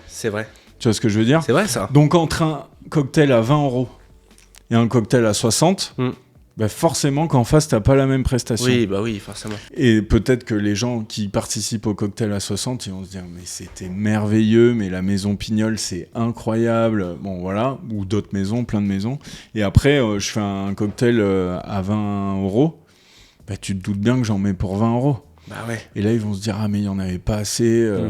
Mais en fait, la grosse problématique qu'on a, c'est que toi, tu vas au restaurant avec ta copine, avec tes parents, même si c'est tes parents qui payent, ou avec des amis, globalement, tu as à peu près l'ordre d'idée des prix. Oui, bien sûr. Là, nous, les gens, ils n'ont pas du tout l'ordre d'idée des prix quand ils vont sur un cocktail. Ils ne savent pas où placer leur barème d'attente. Et souvent, il peut y avoir des critiques ou des super satisfactions. Mais si tu sais pas le prix qu'il y a en face, c'est toujours ça. La qualité, pour moi, c'est un mot qui veut tout et rien dire. C'est un résultat, quoi. C'est le rapport qualité. Ouais, bien sûr. Je dis souvent, tu peux aller manger un kebab, tu peux te régaler. Ouais. Tu peux te faire un putain de kebab pour avec 12 de la euros. bonne viande, machin. Mais ouais, 12 euros. Mais à l'époque, les kebabs, c'était 5 quand euros on était menu. petit, c'était 5,50, 5 euros. Tu te régalais ou tu te régalais pas. Mais aujourd'hui, voilà, faut voir le prix qu'il y a en face et l'amour qu'il y a sur le produit derrière. Ouais. Et en fait, c'est un rapport qualité-prix. C'est ça qu'il faut avoir en tête. J'ai beaucoup mariages, événements, tu sais. Pour des événements, je vais avoir des événements business, imaginons. Moi, demain, je vais faire un comité d'entreprise, je sais pas, je fête les 5 ans de ma boîte ou je ne sais quoi. On est 5 dans la boîte, donc ça va pas vous faire beaucoup de travail. Mais imaginons mariage, vous pouvez faire pour quel autre événement aussi ?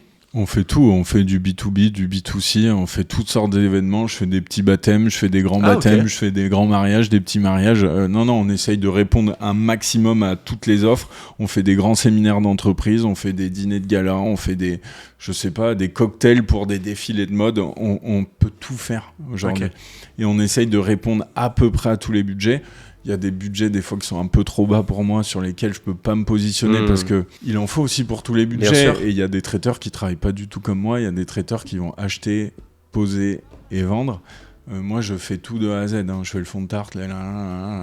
Donc forcément que c'est un prix un peu différent. Ouais. Mais donc il y a des choses sur lesquelles je me positionne pas spécialement. Mais voilà, on essaye à peu près de répondre à tous les prix, mais après t'en as pour le prix que tu m'as donné, quoi, forcément. Oui, évidemment. Très intéressant d'avoir vu cette partie traiteur qui n'était pas prévue, mais tant mieux si on a réussi à l'aborder.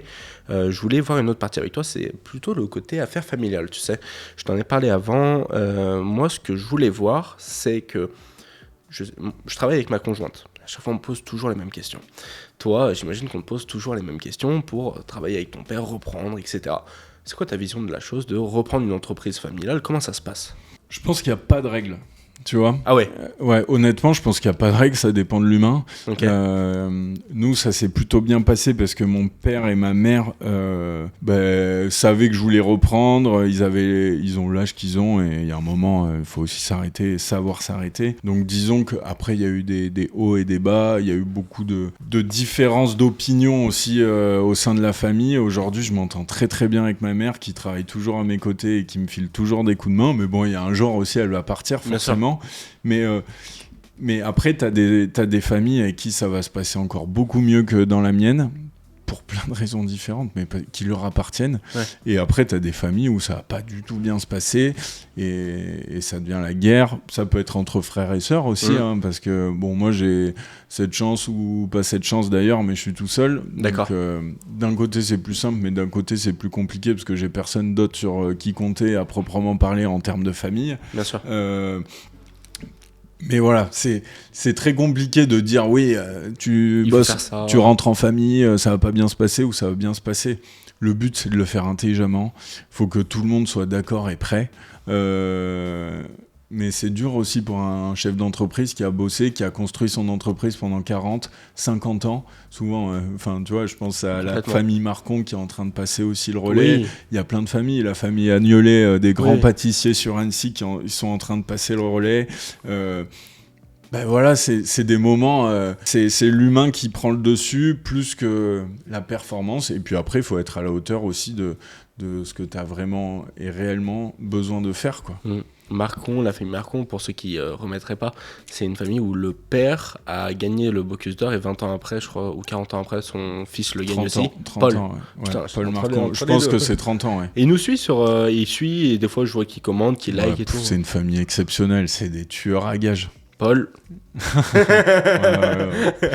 Je l'attends, j'aurais fait 2 Bocuse d'Or, ce serait beau. Et Régis aussi, un très très grand on va mettre monsieur. une table à 3. Et puis là, t'as de l'histoire, là.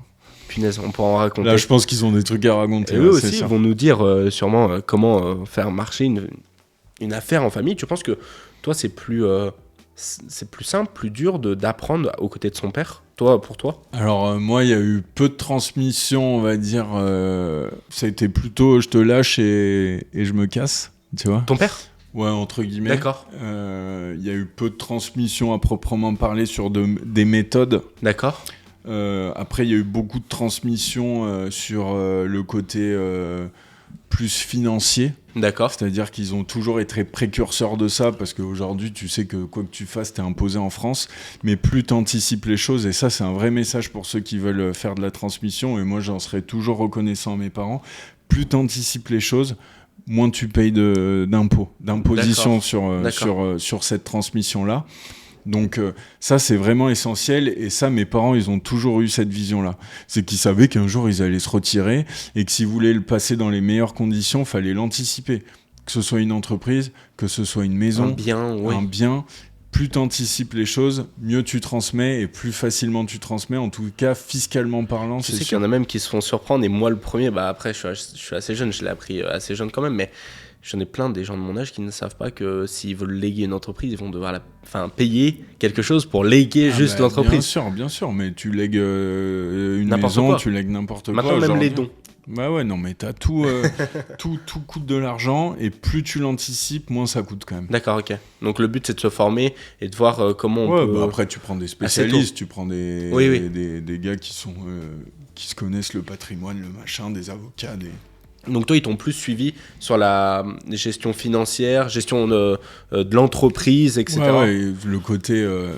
céder l'entreprise, ça, ils ont été exceptionnels, et je les remercie parce que ça permet tu pars forcément à quelques dettes, mais qui sont normalement à la hauteur de l'entreprise et qui sont mesurables aussi par rapport à l'entreprise et son passé et son futur, et qui vont pas me plomber la vie tous les jours parce que je dois de l'argent à qui que ce soit, tu vois. Ok, je vois. Format un peu plus ludique, c'est la brigade du chef. Ça fait 2-3 fois qu'on le fait. On l'a initié avec Lionel Giraud. Je vais te dire des postes. Tu vas me dire le meilleur de tous les temps. Et le but, à la fin, c'est d'avoir une brigade de 8 personnes. La meilleure de tous les temps. En gros, comme je t'ai dit avant le podcast, des fois, on nous sort des Alain Ducasse, des Bocuse, des je ne sais quoi. Et des fois, on va sortir aussi quelqu'un, tu vois, David Tissot, il m'a dit Gaëtan Bouvier, qui est aussi à l'Institut Life, mais qui est MOF en sommellerie, et des amis, etc. Parce que le but, c'est de faire une brigade aussi où il y a une cohérence. Donc voilà, tu te fais kiffer, tu dis celle que tu veux. Et à chaque fois, on commence avec le même poste. En chef de cuisine, tu mets qui ?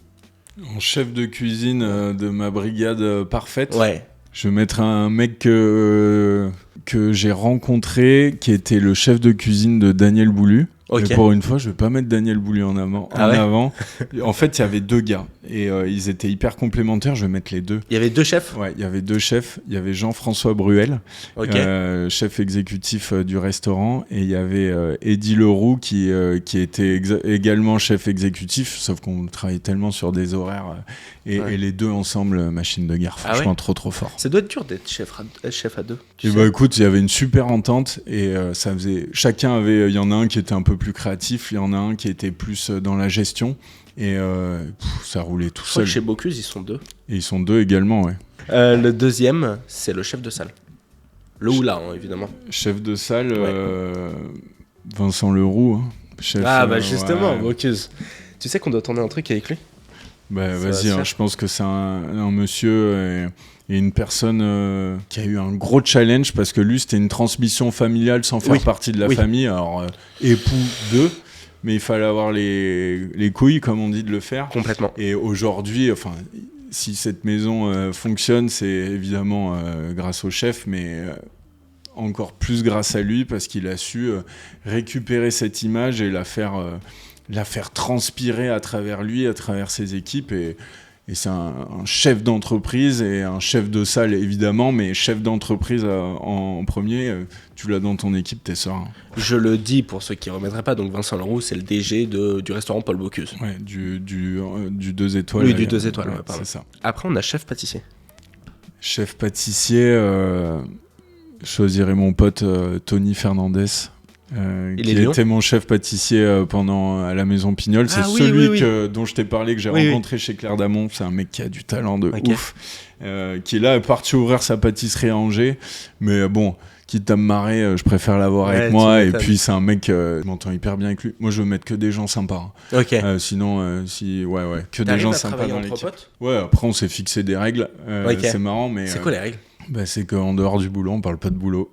Ou très peu. Ah, d'accord, ok. Au boulot, c'est le boulot. Au début, c'était très compliqué parce que on s'appelait beaucoup et à la fin, on se rend compte qu'on se voyait moins.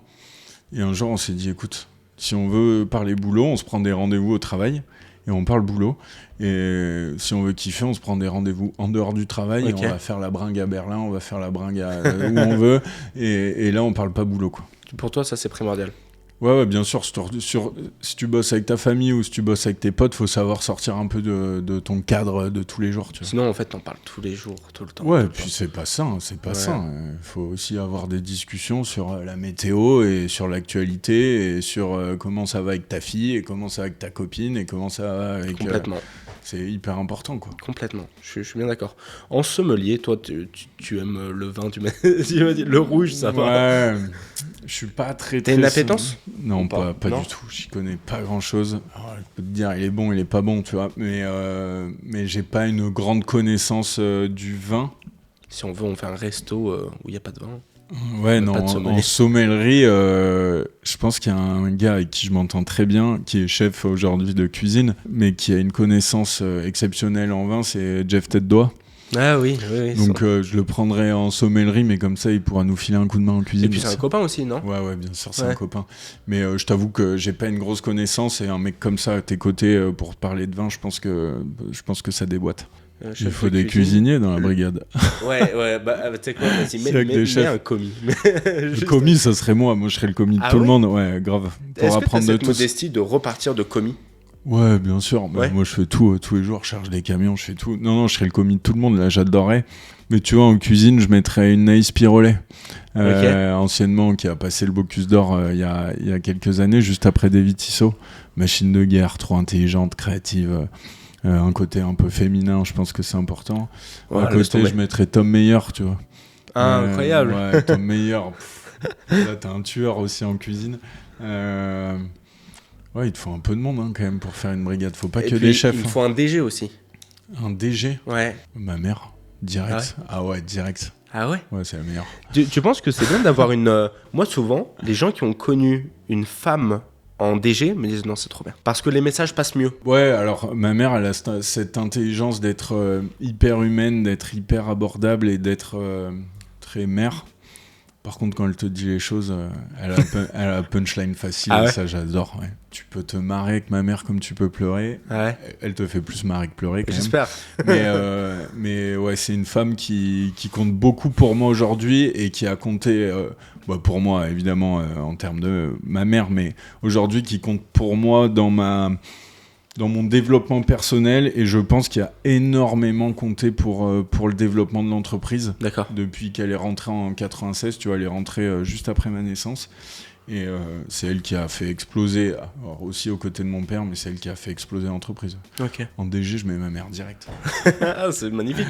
Bah après, si t'as Naïs, pour le coup, ça fera 2 nanas, c'est déjà mieux, ça met un équilibre. Moi, j'aime bien avoir un équilibre quand même, je trouve ça important, mais pas trop pour des trucs d'inclusivité, mais directement pour de retour.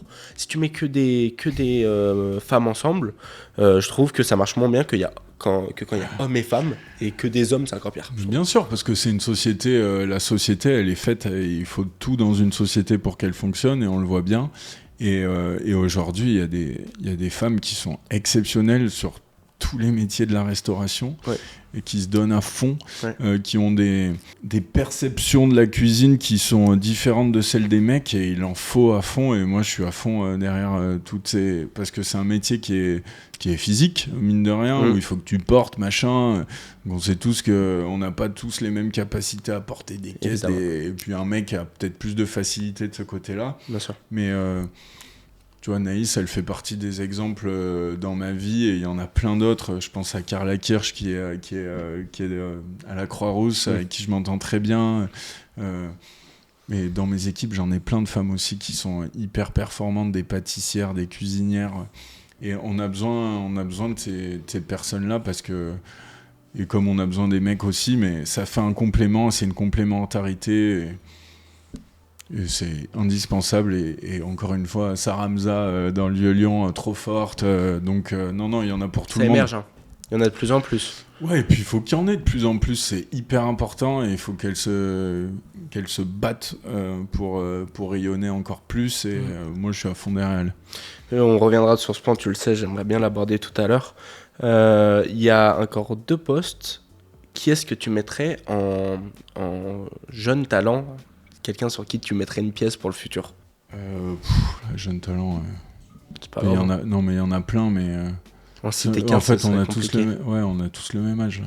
Non, mais des jeunes talents, il y en a plein et il y en a plein qui émergent, mais là comme ça. Joker. Ouais, Joker sur les jeunes talents. Justement, ça va bien parce que le dernier poste, c'est un poste sur lequel tu peux mettre quelqu'un qui peut aller à tous les postes. C'est une personne Joker. Si tu pouvais rajouter une personne dans cette équipe-là, quelqu'un que tu aurais oublié ou quelqu'un que tu voudrais absolument dans une équipe. Si je prends un Lyonnais que j'apprécie beaucoup et qui a une vision de la cuisine et il est très professionnel dans ce qu'il fait, il lâchera rien, c'est Florent Poulard. Ok. Flo, déjà, il connaît tout sur le bout des doigts, tu vois, c'est l'encyclopédie un peu des recettes. Et aujourd'hui, t'as un Flo dans ton équipe, je pense que t'es serein parce que lui, il lâchera pas si c'est pas fini et il sera encore là, quoi. Ça te met la mentalité compétiteur dans l'équipe, quoi. Ouais, bah ils sont tous, il y a que des compétiteurs. T'as fait une équipe de machines, là. Il y a quand même une bonne team, ouais. Franchement, j'ai l'impression que t'as fait un peu l'équipe Totti, tu sais, sur. Je pense que celle-là, elle fonctionnerait bien. Ouais, carrément. Court instant pub pendant ce podcast. Comme vous le savez, ce podcast est entièrement financé par notre application. Aujourd'hui, il n'y a pas de sponsor, donc nous sponsorisons nous-mêmes. Je vous mets un lien pour sponsoriser aussi. Le deuxième lien, ça sera celui de notre application qui s'appelle Opteros Desk. C'est une application qui est gratuite à l'utilisation, qui est faite pour les restaurants qui veulent gérer leurs réservations, leur parcours client et tout ça de manière automatisée. Notre point de vue, c'est qu'aujourd'hui, les restaurateurs perdent assez de temps sur leur métier qui leur prennent beaucoup de temps quotidiennement. Donc nous, le but, c'est de tout automatiser, campagne SMS, campagne fidélisation, SMS de confirmation, rappel, etc., etc. Et d'avoir un point de vue tout en un sur votre téléphone du rythme de votre restaurant et de comment il se porte. Donc vous avez un plan gratuit et ou 3 mois offerts sur les plans payants avec le lien en description. Merci de l'interruption. Prochain sujet, c'est plus le côté entrepreneurial. Moi je trouve ça franchement bluffant. Je savais pas que t'étais tout seul à la tête aujourd'hui de Pignol. Je suis pas tout seul, hein. J'ai des équipes de ouf. Hein, oui, évidemment. À la direction. Ouais, à la direction, c'est ça. Mais comme à chaque fois, quand je te demande comment tu fais, très souvent après tu vas dire ah bah j'ai une équipe super bonne là-dessus, etc. Et il est peut-être là le secret au final. Aujourd'hui où on entend de plus en plus de gens qui vont dire c'est de plus en plus compliqué, justement. Aujourd'hui en France et tout, c'est très compliqué. Toi, est-ce que tu le ressens sur tes équipes ou pas du tout que c'est complexe ? Je ressens pas de complexité à proprement parler sur mes équipes. Des fois, tu peux avoir des grandes victoires d'équipe. D'accord. Des fois, tu peux avoir des déceptions parce qu'il y a quelqu'un qui part, parce qu'il y a quelqu'un qui a un autre projet, parce que, sans dire des déceptions, mais forcément, ça peut te mettre un petit coup, tu vois. Mais oui, t'entreprends rarement tout seul, sauf quand t'es une start-up et que t'as une idée. Au débarrage, tu commences tout seul, mais après, tu t'entoures. T'es obligé de t'entourer de mecs qui sont meilleurs que toi. Ouais. Et t'es obligé de t'entourer par des profils qui sont... c'est comme une équipe de foot, quoi. T'as bien vu, à Lyon, il n'y avait pas d'attaquant, c'était quand même complexe. Ouais. Là, tu fous un putain d'attaquant, ça roule beaucoup mieux. Par exemple. mais voilà, tu mets des mecs à leur poste et ça veut pas dire qu'il n'y a pas un autre mec avec 2 bras et 2 jambes Évidemment. Qui peut se mettre à la place et qui plantera pas de but, mais il en plantera moins. Et voilà, je pense que ça, c'est la vraie stratégie de l'entrepreneuriat. De bien s'entourer. Ouais, de bien s'entourer, il faut avoir les moyens de le faire. Donc, il faut avoir un produit à vendre qui te permet d'avoir les moyens derrière de bien t'entourer. Mais meilleur tu t'entoureras, meilleur tu seras toi, quoi. D'accord. Et donc, c'est clair qu'aucune réussite aujourd'hui, enfin, je pense pas, n'est liée qu'à une seule personne seule. Après, t'as des mecs qui sont surintelligents. Bien sûr. J'en ai rencontré plein dans ma vie et j'en fais pas du tout partie. Mais des mecs qui te bluffent par leur intelligence. T'en as un qu'on peut citer ? Je te dirais, j'ai rencontré le président de la République actuelle. On y croit, on n'y croit pas. Le mec qui te parle, il a 3 cerveaux. Je suis persuadé que les gens sont très intelligents, nos politiques. Non, persuadé qu'ils sont... Je l'ai vu faire un discours a cappella sans l'avoir préparé pendant 1 heure. Il bug pas. 1 heure ? Ouais, il bug devant tous les plus grands chefs de France et du monde pour le CIRA. Le mec, il bug pas, il dit des vérités. On le questionne, il répond. Enfin, c'est des mecs qui ont... On y croit, on n'y croit pas. C'est même pas un sujet d'opinion politique. Hein. Non, c'est que c'est des gars qui ont un cerveau extraordinaire. Ils sont trop forts. Tu penses que ça suffit, ça, pour aujourd'hui être bon dans l'entrepreneuriat ? Non, il faut avoir... Il y a des gens qui sont hyper intelligents, mais qui n'y arrivent pas parce qu'ils n'ont pas ce côté entreprendre, managérial et tout. Aujourd'hui... On nous parlait de foot, je vais te parler de tennis. Aujourd'hui, je pense que l'entrepreneuriat, c'est d'être Roger Federer, tu vois. Ouais, c'est d'être très bon complet. gaucher, bon droitier, Ouais. bon à la volée, bon service. C'est pas d'être Nadal, avoir un super revers, et c'est pas d'être Djoko, avoir un super coup droit. tu vois. Ouais, complètement. Aujourd'hui, il faut être un Roger Federer, et ce qu'on disait aussi plus tôt dans le podcast, plus tu sais tout faire et plus tu as une connaissance de tout, meilleur tu seras dans l'entrepreneuriat, à mon sens. Hein. Oui, c'est pas, oui, pas oui. la science infuse.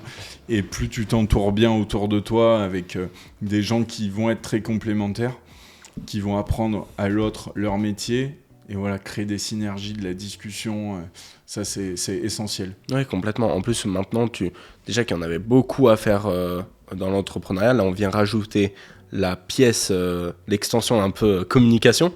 Donc il y en a qui se disent ouais mais c'est pas mon métier, etc. Malheureusement, être entrepreneur, c'est savoir tout faire. Il faut s'entourer des meilleurs qui sont meilleurs, des personnes qui sont meilleures dans des domaines. C'est vrai qu'il n'y a pas... Toi, tu dénotes pas une qualité première. Le but, c'est justement de toucher à tout. Ouais, bien sûr. Et puis, on parle de communication. C'est pas moi qui monte les vidéos. Hein. Oui, Je serais Moi non nul plus. et ça marcherait pas du tout, tu vois. Moi, aujourd'hui, j'incarne une image de marque, on va dire. On va schématiser ça comme ça. Presque un acteur. Ouais, un acteur, alors qui connaît un peu son minimum. son script quand même, mais derrière, j'ai quelqu'un qui... Alors, c'est moi qui amène souvent les sujets, parce que je connais bien mon entreprise, mais derrière, j'ai quelqu'un qui va me pousser à raconter une blague, à aller chercher un truc, ou qui, parce que elle a elle-même des questionnements, je dis elle parce que actuellement c'est elle, parce qu'elle a elle-même des questionnements, parce qu'elle ne connaît pas spécialement, elle va me poser une question. Et c'est ça qui marche aussi bien sur les réseaux sociaux, c'est d'apprendre toujours quelque chose aux gens. Et donc on travaille assez efficacement grâce à ça. Super bien. Justement, tu es allé, toi, dans d'autres pays. Est-ce que tu vois qu'ils se portent différemment au niveau entrepreneuriat ou je ne sais quoi, ou est-ce que tu n'as pas eu l'occasion de le voir ? Bah si, c'est ce que je te disais, notamment aux États-Unis, il y a une vraie valeur de travail. Quand je suis allé au Pérou, il y a d'autres valeurs, il y a plus des valeurs, on va dire, de survie à un moment. Ah ouais ? Forcément, tu es dans des pays où le salaire minimum, c'est 300 balles. 300 balles, tu t'amuses pas beaucoup. Alors, avec un SMIC en France, tu t'amuses pas beaucoup, évidemment, mais là-bas, avec 300 balles, tu t'abuses encore moins.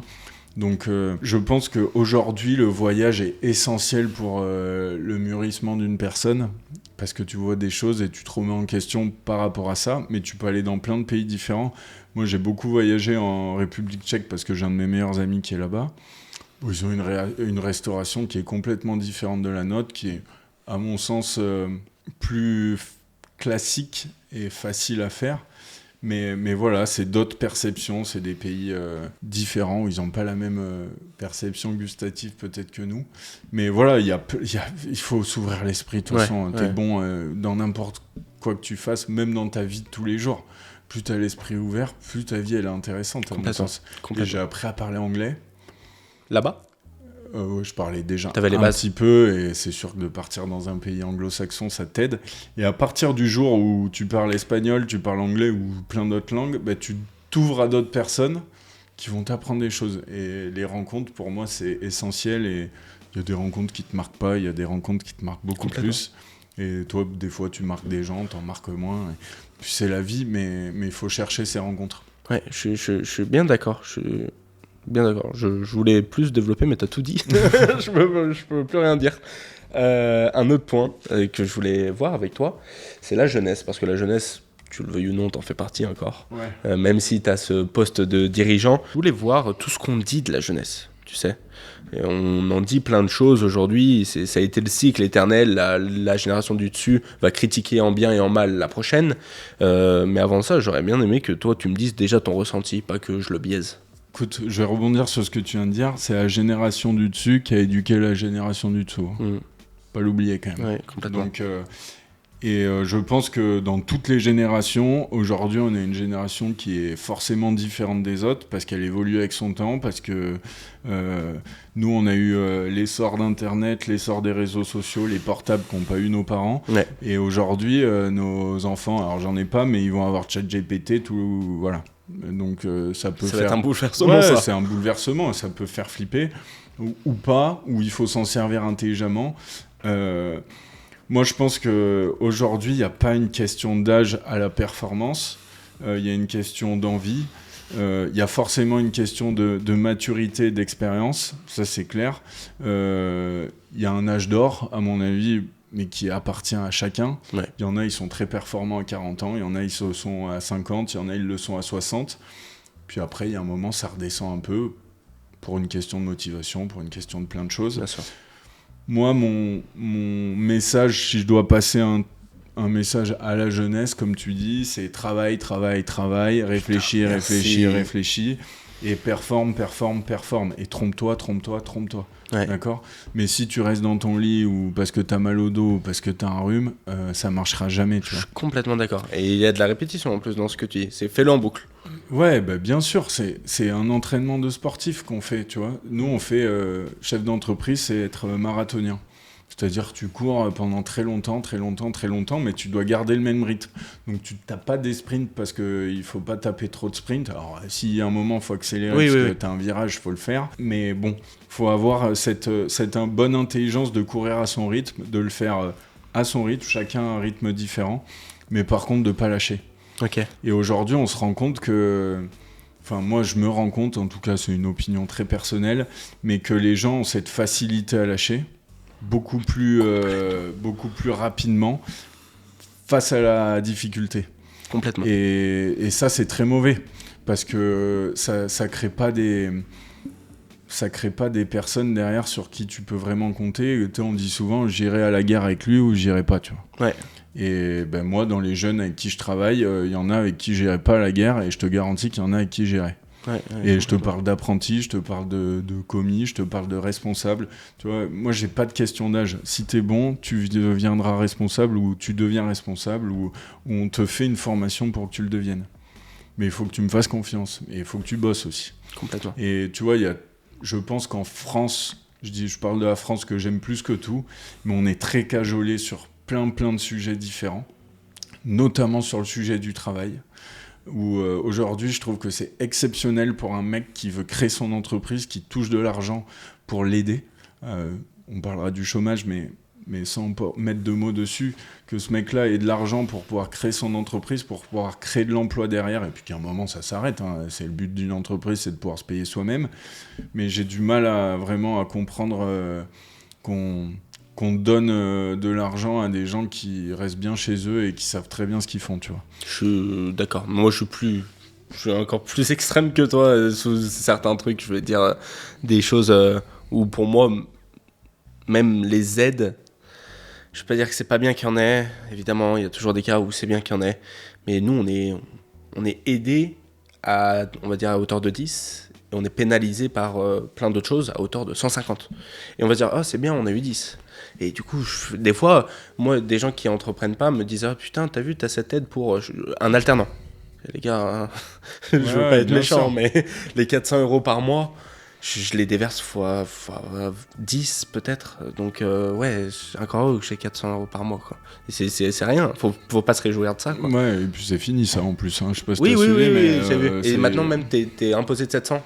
Ouais, j'ai pas bien suivi, mais il y a un vrai sujet apprentissage qui, à mon sens, est dommage. Mais oui, de toute façon, le fait de... Mais c'est pareil dans la vie de tous les jours. Hein. T'éduques un enfant, enfin, en tout cas, j'ai pas d'enfant, encore une fois. Donc, je fais des leçons T'en veux un ou quoi ? Non, mais je fais des... non, mais je pense que c'est le... Tu sais, je dis souvent à mes gars, et je me suis rendu compte dans mon management et dans ma manière de faire, que des fois... Tu vois, ma mère, quand j'étais petit, encore une fois, je l'adore, mais elle me mettait des grandes mandales et des fois, elle me remettait à ma place. En vrai, je faisais la gueule un jour et après, je l'aimais encore plus. Parce qu'elle m'avait appris un truc. C'est vrai, en fait. C'est fondé, quoi. C'était fondé, sûrement, et puis elle t'apprenait, c'était de l'apprentissage. Et aujourd'hui, il y a des moments où tu es obligé de dire à quelqu'un dans ton équipe qu'il a fait une connerie. Bien sûr. Ça passe par une remontrance, ça passe par un avertissement, ça peut passer par plein de choses. Mais souvent, la finalité, c'est que c'est ultra positif. Il vaut mieux le faire et le faire en bonne intelligence que de rien dire et qu'à la fin, tout le monde est mécontent et ça crée des trucs qui sont pas bons. Et putain, j'ai perdu complètement mon fil. Mais en gros, je pense qu'aujourd'hui, c'est manager, c'est comme être... chef d'entreprise, c'est être père de famille, c'est savoir dire oui, savoir dire non. Et quand tu dis non, il faut être sûr de soi. Et puis après, c'est toi encore une fois qui choisis. Mais voilà, c'est un tout. Et donner trop de liberté à des enfants, notamment, à la fin, les enfants, ils te bouffent. Et je ne pense pas que ça fait de belles personnes. Et c'est à peu près pareil dans le monde de l'entreprise. C'est qu'à un moment, il faut définir des règles qui doivent être les mêmes pour tout le monde, à tous les niveaux, à toutes les strates de l'entreprise. Et après, il faut s'y fier à ces règles. Et faut pas, il y a un moment, la règle, tu dépasses la ligne, tu te fais taper, tu vois. C'est comme le code de la route, t'es à 100, mais c'est la règle. Et sans règle, il n'y a plus de liberté. Complètement, je suis bien d'accord. S'il n'y avait pas de règle, il n'y aurait pas de liberté. Je trouve que pour avoir de la liberté, il faut s'en priver un peu aussi, par des règles, on peut dire oui, mais attends, j'étais, comme tu dis, à 100 au lieu de 90 et me mettre comme une dinde. Ah ouais, mais on a tous signé pour ça. À un moment, voilà. Après, c'est vrai qu'il y a des circonstances atténuantes, comme à chaque fois, mais bon, voilà. Justement, sur ce maintien de règles, une des choses qui se dit le plus sur Internet ou dans les générations dessus, ce serait que la jeunesse a bien plus un côté de révolte face à ces règles. T'en penses quoi, toi ? Moi, ma vision des choses, c'est qu'aujourd'hui, l'information, elle est tellement fluide. T'as toutes les informations toute la journée qui t'arrivent dans la tronche. Par les réseaux ? Par les réseaux, par la télé. T'allumes la télé, honnêtement ? Moi ? Ouais. Non. Moi, je peux pas regarder les infos. Je trouve ça super anxiogène, en fait. Mais c'est anxiogène à mort. Ouais. Donc, en fait, cette anxiété, plus, tu vois, lui qui se rebelle contre un tel, parce que ça plaît aux gens. Le côté, si tout était beau, tout était rose, tu te ferais chier aussi.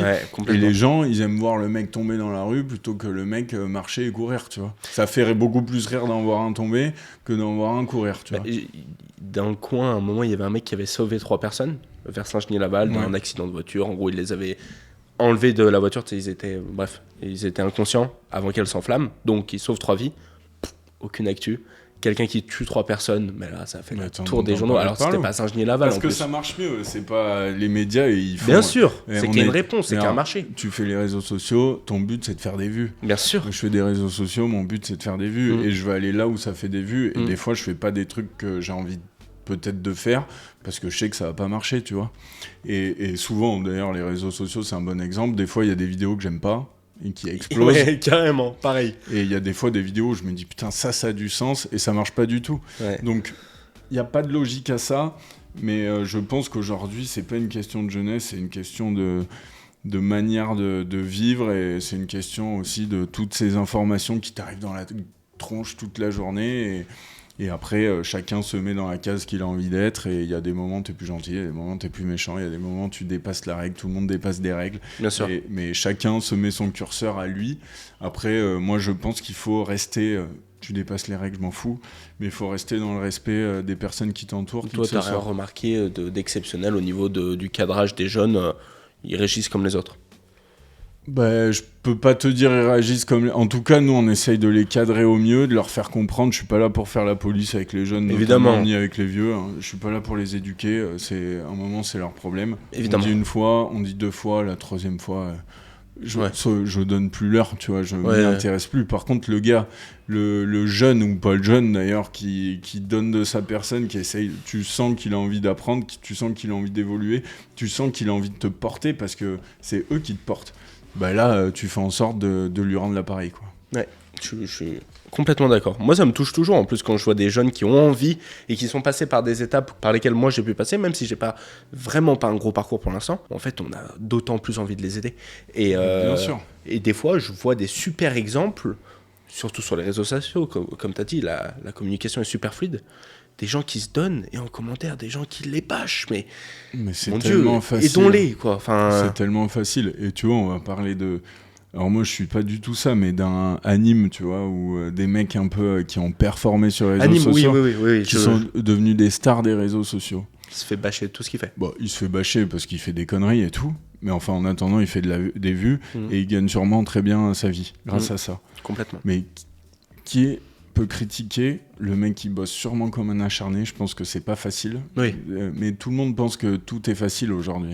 Fais-le. C'est ça le truc. Fais-le, fais-le, prends sa place et fais-le. Tu vois. Et il y a beaucoup cette... c'est tellement facile d'écrire un truc caché derrière un profil. C'est ça. Parce que toi et moi, quand on parle, alors il y en a, je sais, qui des fois ont des comptes secondaires. Moi, il y a écrit Enzo Moticchio. C'est tout. Et tu sais de quoi je suis le patron, où est-ce que limite j'habite presque. Tu sais où est-ce que je travaille, 35 heures par semaine, tu vois. Et plus. mais donc nous, on a une vraie responsabilité derrière, il y a le profil. Moi, j'invite à aller voir les gens qui critiquent. Il n'y a rien. Tu sauras jamais qui c'est, etc. C'est dommage, tu vois. D'ailleurs, on s'en fout qui c'est. On s'en fout un peu. Mais c'est juste, je pense que ces gens-là, ils sont pas heureux. Et je pense que c'est surtout motivé par cet anonymat de attends, je peux quand même dire ce que je veux là. Alors que dans la rue, il y a une répercussion. Tu le vois, la personne, tu vois en face. C'est pour ça que ces gens-là, très ils sont peu pas de haters. heureux. Ceux qui font ça, ils sont pas heureux. Sûrement. Ça m'étonnerait. Parce que. Ah, d'ailleurs, je vais dans ton sens. Je voulais un peu te challenger, mais en fait, je vais peut-être dire que tu as raison. Sur Google, quand on te laisse un bon ou un mauvais avis, tu peux cliquer sur le profil et voir les autres avis qu'il a laissés si c'est un compte public. Il y a des fois, c'est un compte qui a laissé un mauvais avis, tu cliques dessus, mais il n'y a que des mauvais avis. Il laisse que des mauvais avis. Oui, c'est le principe de l'avis, quand même. Aujourd'hui, on a plus tendance à donner un mauvais avis qu'un bon avis. Ouais, c'est triste. On repart sur le management, t'as plus souvent tendance à dire c'est pas bien que c'est bien. Ouais. Donc faut arriver à trouver ce juste. Mais après, il faut pas dire c'est bien à chaque fois non plus. Non, évidemment. T'es là pour travailler, t'es payé pour ça aussi. Il y a un moment, il faut aussi remettre. Et nous, on est là pour faire de la qualité. Donc t'es pas obligé d'avoir tout le monde qui te dit ah, c'est super. C'est la normalité, ça. Mais après, moi, ce qui me fait bondir, c'est des avis qui n'ont pas de sens ou qui ne sont pas fondés. Je t'en lâche un, là, en exclu. Il y a une année, là, on a notre boutique à Fourvière. Ouais. Et il y a un mec qui a mis 1 étoile sur la boutique parce qu'il était assis sous le chêne et il a pris un marron sur la tronche. Non, c'est pas vrai. Je te jure. J'ai pris un marron sur la tronche, 1 étoile. Presque Newton, hein, avec la pomme qui tombe. Juste lui, il était au mauvais endroit. Bon, si tu veux, ça, c'est... Parce que ça fait du mal, 1 étoile à une équipe. Ça fait du mal à cette note-là, tout est noté maintenant. Donc, d'avoir des trucs comme ça, c'est plombant. Après, il y en a qui ont raison, il y en a qui n'ont pas raison. On fait aussi des erreurs. Ouais. Ça arrive. Ça sert aussi à se remettre en question. Il faut les prendre en compte. Moi, je les lis pas. Moi, on me dit, quand il y a un truc qui déconne, on me le dit, mais je les lis pas, les avis, parce que sinon, ça te descend. Et... Tu m'étonnes. Quelque chose d'autre, une autre partie sur laquelle je voulais aller, c'est l'ingratitude de ces métiers. Donc, je rappelle, pâtisserie, boulangerie, restauration, traiteur, c'est des métiers quand même très peu reconnus. Malheureusement, je trouve, pas assez en tout cas, et qui sont très ingrats. Est-ce que toi, ça t'a fait peur au début un peu ? Tout à l'heure, tu me disais que ta mère voulait pas forcément que tu y ailles au début. Putain, c'est marrant que tu me dises ça, j'ai pas cette impression-là, moi. D'ingratitude, j'ai l'impression que c'est des métiers à forte gratitude. Ah ouais. A contrario, c'est que honnêtement, tu vas chez un boulanger, tu trouves son pain exceptionnel. Déjà, tu vas y retourner tout le temps, ça c'est une forme de gratitude. Et deuxièmement, il y a une fois sur deux, tu vas lui dire franchement, votre pain il est incroyable. Oui, moi, oui, ouais, complètement. Mais je pense que ça, c'est le cas de tout le monde. Alors, il l'écrit peut-être pas sur les réseaux, mais donc c'est un métier où quand tu rends les gens, c'est un métier où tu fais manger des gens, c'est un besoin primaire, faut pas l'oublier. Et tu peux manger de toutes les manières différentes. On pourrait manger de la purée, des trucs hachés, on vivrait de la même manière. Oui. Mais aujourd'hui, il y a une force de la gastronomie et de notre manière c'est notre métier, ça, de mettre les aliments ensemble qui crée des émotions. Et donc, tu as cette gratitude de l'émotion des gens qui vient par rapport à ça. L'ingratitude du métier, c'est que c'est des métiers à faible marge. On en parlait tout à l'heure. Faible marge et avec beaucoup de travail derrière. D'accord ? Énormément. Mais franchement, dans les métiers à faible marge avec beaucoup de travail derrière, c'est pas nous les pires. Hein. Loin de là. Hein. Je pense à nos amis, les agriculteurs, que je critiquerai jamais d'avoir tout bloqué, alors pas tous, hein, mais d'avoir bloqué les routes. T'élèves des chèvres, t'élèves des vaches, tu fais du lait, tu fais de la viande. T'as pas le droit de partir de chez toi, tu peux pas partir en week-end, t'es obligé de les traire le matin, le soir. Ça, c'est des métiers chauds. Hein. Et puis derrière, tu gagnes pas non plus des 1000 et des 100 parce que tu fais ça et tu fais vivre la France, tu fais vivre ton pays. Il y a quelqu'un que j'aime beaucoup qui dit que les paysans, c'est les hommes du pays qu'est-ce qui reste au pays si on enlève les paysans? Il ne reste plus grand-chose. Non, mais bien sûr. Et moi, j'ai été élevé là-dedans, entre Saint-Laurent-d'Agny et Grigny, donc c'est la petite campagne. C'est la campagne où t'as les éboueurs qui passent quand même à ta maison. Bref, t'as tout, mais tu commences à connaître quand même la campagne. Et on m'avait dit, tiens, un tel, pour ne pas le nommer, c'est le meilleur des agriculteurs que j'ai connu. Et c'est celui qui a mieux fait son business. Il a des vaches à viande, donc pour ceux qui connaissent les vaches à viande, c'est celle qui paye le plus. Bah, franchement, il se reversait 1004. Tu vois, et c'est ça, c'est le meilleur, ça c'est le top. Après, alors faut faire l'agriculture, c'est large et vaste, et t'as des métiers qui payent bien où t'es pas obligé d'énormément bosser, et heureusement. Mais tu vois, toi tu parles, tout à l'heure on parlait de viande, moi j'ai rencontré un mec, c'est Fleur d'Hélice, Jean-Luc Rayon, qui est vers Valence, un mec au top, et qui cultive toutes les herbes, les fleurs, les salades pour les chefs. Il travaille avec Anne-Sophie Pic, il travaille avec Takao Takano à Lyon, il travaille avec nous, il travaille avec Mathieu Vianney, enfin voilà. Un mec exceptionnel. Il peut pas quitter son exploitation parce que ça pousse tous les jours, tu vois. Et que si ça a dépassé la taille que les chefs veulent, et ben c'est mort. Ça passe dans l'autre catégorie. Et ça, c'est des métiers. Alors, tu touches des feuilles plutôt que de la bouse de vache, c'est un peu différent. Mais c'est des métiers quand même qui sont hyper prenants et où t'es obligé de suivre la nature. Et c'est la nature qui décide pour toi, tu vois. Complètement. Et aujourd'hui, je crois, j'ai parlé longuement avec lui, c'est quand même pas des métiers où tout le monde veut se lancer dessus, quoi. Il y avait un dernier sujet avant de couper ce podcast que je voulais voir avec toi, c'est l'inclusivité. Quand on arrive sur ton site internet, il y a des petits diagrammes, tu sais, des camemberts de j'ai plus les chiffres, je vais pas te dire n'importe quoi, répartition des sexes, etc. Là, c'est Enzo qui parle, pas le journaliste, on va dire. Bien sûr. Tout le monde dit que c'est super important. Mais moi, en tant que client, je me dis, mais est-ce que c'est pas un peu bullshit, quoi? Est-ce que, moi, ce qui m'importe pour aller chez Pignol, c'est est-ce que mon pain, il sera aussi bon que d'habitude? Tu vois? Pourquoi c'est si important, toi, de faire passer ce message-là? Il faut évidemment que ton pain, il soit aussi bon que d'habitude. Mais si tu peux le faire à la manière la plus éthique possible, c'est encore mieux, tu vois. Ça, c'est mon avis. Deuxièmement, aujourd'hui, on est aussi régi par beaucoup de normes, de choses qui demandent d'avoir un maximum d'inclusion au sein des entreprises. Homme-femme, c'est du bullshit, d'accord. Évidemment qu'il faut autant d'hommes que de femmes, et puis la société est faite d'autant d'hommes que de femmes. Après, t'as des métiers qui sont beaucoup plus masculins, t'as des métiers qui sont beaucoup plus féminins. Moi, j'ai beaucoup plus de personnes en production qui sont masculins, et j'ai beaucoup plus de personnes féminines, peut-être à la vente. Bon, c'est comme ça, c'est pas moi qui ai décidé, c'est comme ça. Et il se trouve qu'à la fin, le micmac fait qu'on est à peu près à 50-50. Dans la hiérarchie, on est à peu près à 50-50 aussi. Mais ça, on va pas le chercher, on recrute la personne parce qu'elle nous intéresse. Évidemment. D'accord, on recrute pas parce que c'est une femme ou c'est un homme. À côté de ça, je travaille beaucoup sur l'inclusion des handicapés, et ça, c'est un message hyper important. Aujourd'hui, il faut savoir qu'une personne sur 5, elle est handicapée en France. Ah ouais. Toutes sortes d'handicaps, hein. Tu peux avoir mal au dos, être handicapé, tu peux avoir une pathologie, tu t'en rendras jamais compte, mais c'est des gens qui peuvent être plus fatigués, plus facilement, qui peuvent ne pas pouvoir rester debout pendant 15 heures. Il y a plein de pathologies différentes.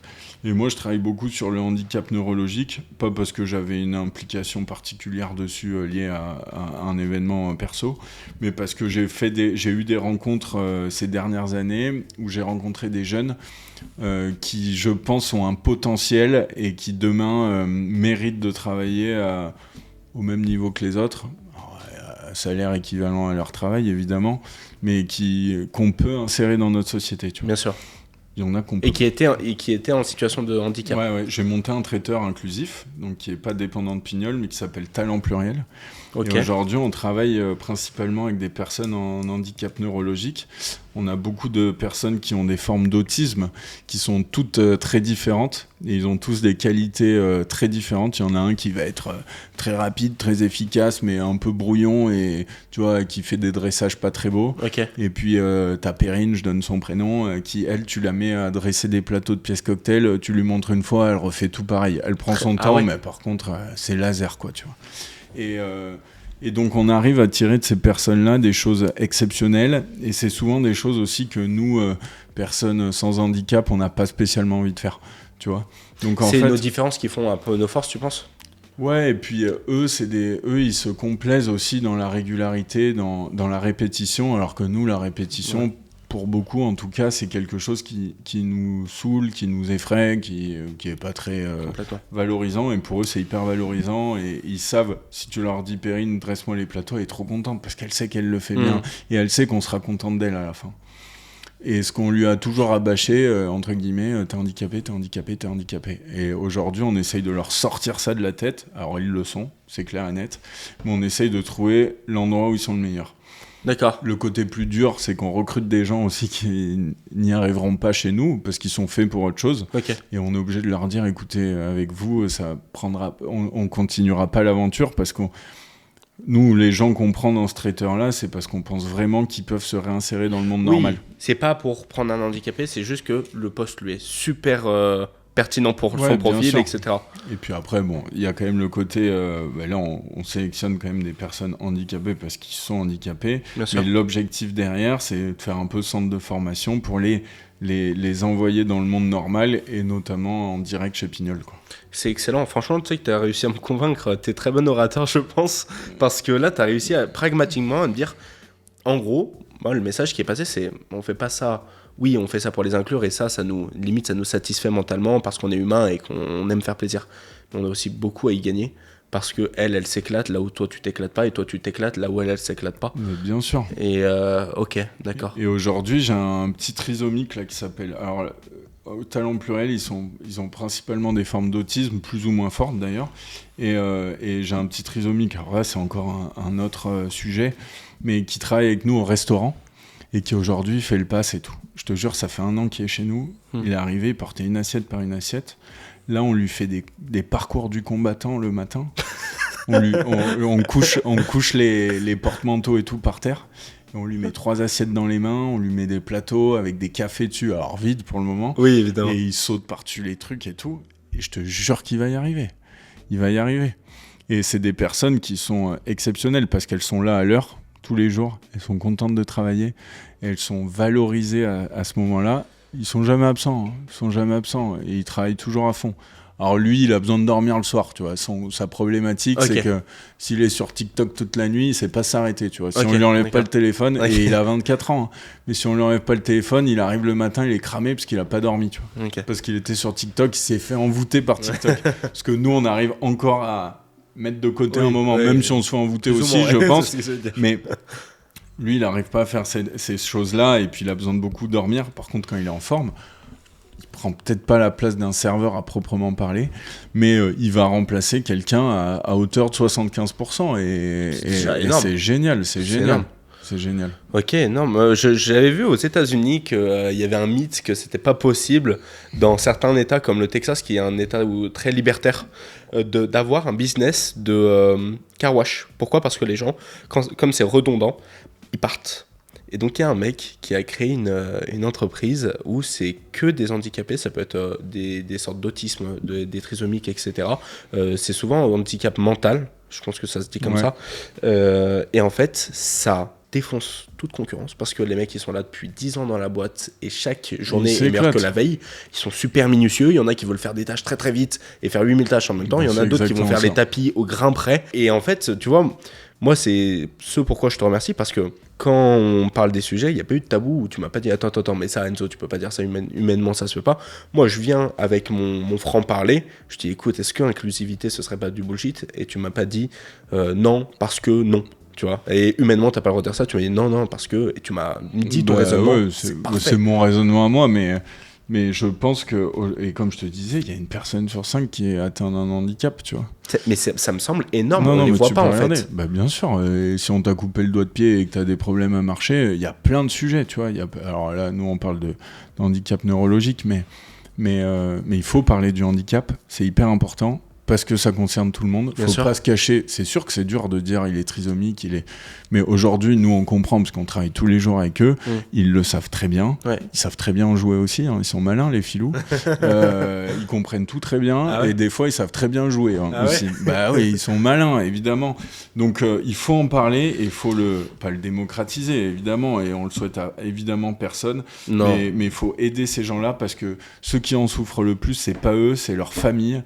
Et leur famille, familles, elles sont obligées des fois mettre en parenthèse une partie de leur vie pour ces personnes-là. Et sinon, on peut leur amener un moment, tu t'amènes un moment de bonheur à la personne que tu emploies, mais quand elle est chez toi, elle est sous ta responsabilité, elle est plus sous la responsabilité de la famille, et ça libère la famille, et ça n'a pas de prix. Ça les déshandicape un peu, ça les fait se responsabiliser. Ouais, et puis la famille, ils font ce qu'ils veulent, quand ils sont chez toi, c'est toi qui les gères, quoi, tu vois. Complètement. Écoute, c'était un excellent podcast. Comme d'habitude, à chaque fois, j'ai envie que ça dure 3 heures, mais c'est pas possible. Je vais te laisser après pour l'outro. Le moment de fin, mais avant ça, est-ce que tu aurais des invités qu'on pourrait mettre à ta place que je peux contacter de ta part? Invité. J'en ai noté plein déjà. Ah ouais? Ouais, à chaque fois que tu me disais un nom, je notais. Ouais, je pense que si t'es un Tom Meyer, il a plein de trucs à te raconter. Mais même si tu veux rester que sur Lyon ou des mecs sur Paris, il y a des tu restes dans la gastronomie à fond. Cuisine. Ouais, cuisine au sens. Là, on va recevoir quelqu'un de l'hôtellerie, de la sommellerie. Ok. Ça peut être. Trop bien. Non, mais il y a des. Ou la famille Marcon, franchement, exceptionnelle. Là, t'auras une vraie histoire. Ouais, je pense que je peux l'avoir. Ouais. Ok, super. Ouais, ça pourrait être cool. Paul et son père, ce serait incroyable. Ouais. Et il y a plein de gens. Naïs, je pense que c'est une expérience aussi différente. Enfin voilà, je t'ai donné plein de noms et c'est que des gens que j'adore. Et c'est même dans la brigade du chef, j'en ai plein du coup. Ouais. Ok, top. Écoute. Il y a de quoi faire dans nos métiers et ça reste des métiers humains. Donc en général, les personnes que tu vas recevoir sont humaines. Carrément. Moi, ce que je veux faire, c'est encore une fois te remercier pour ta simplicité. On m'avait dit que tu étais très abordable, que tu étais un personnage entier, et c'est complètement vrai si je peux témoigner de ça. Merci pour l'implication, ça s'est fait de dernière minute. Je suis de passage sur Lyon, c'est bien. Donc c'est top. Moi aussi, je vous remercie. Vous êtes de plus en plus nombreux. Celui de David Tissot, là, au moment où je vous parle, ça fait 4 jours qu'il est sorti. On n'a jamais fait des statistiques pareilles, donc ça commence à prendre tout doucement. Merci beaucoup, en tout cas. Merci pour tous ceux qui nous soutiennent, les gens qui veulent bien passer dans le podcast. Merci aussi à toi du coup et je te laisse pour le moment de fin.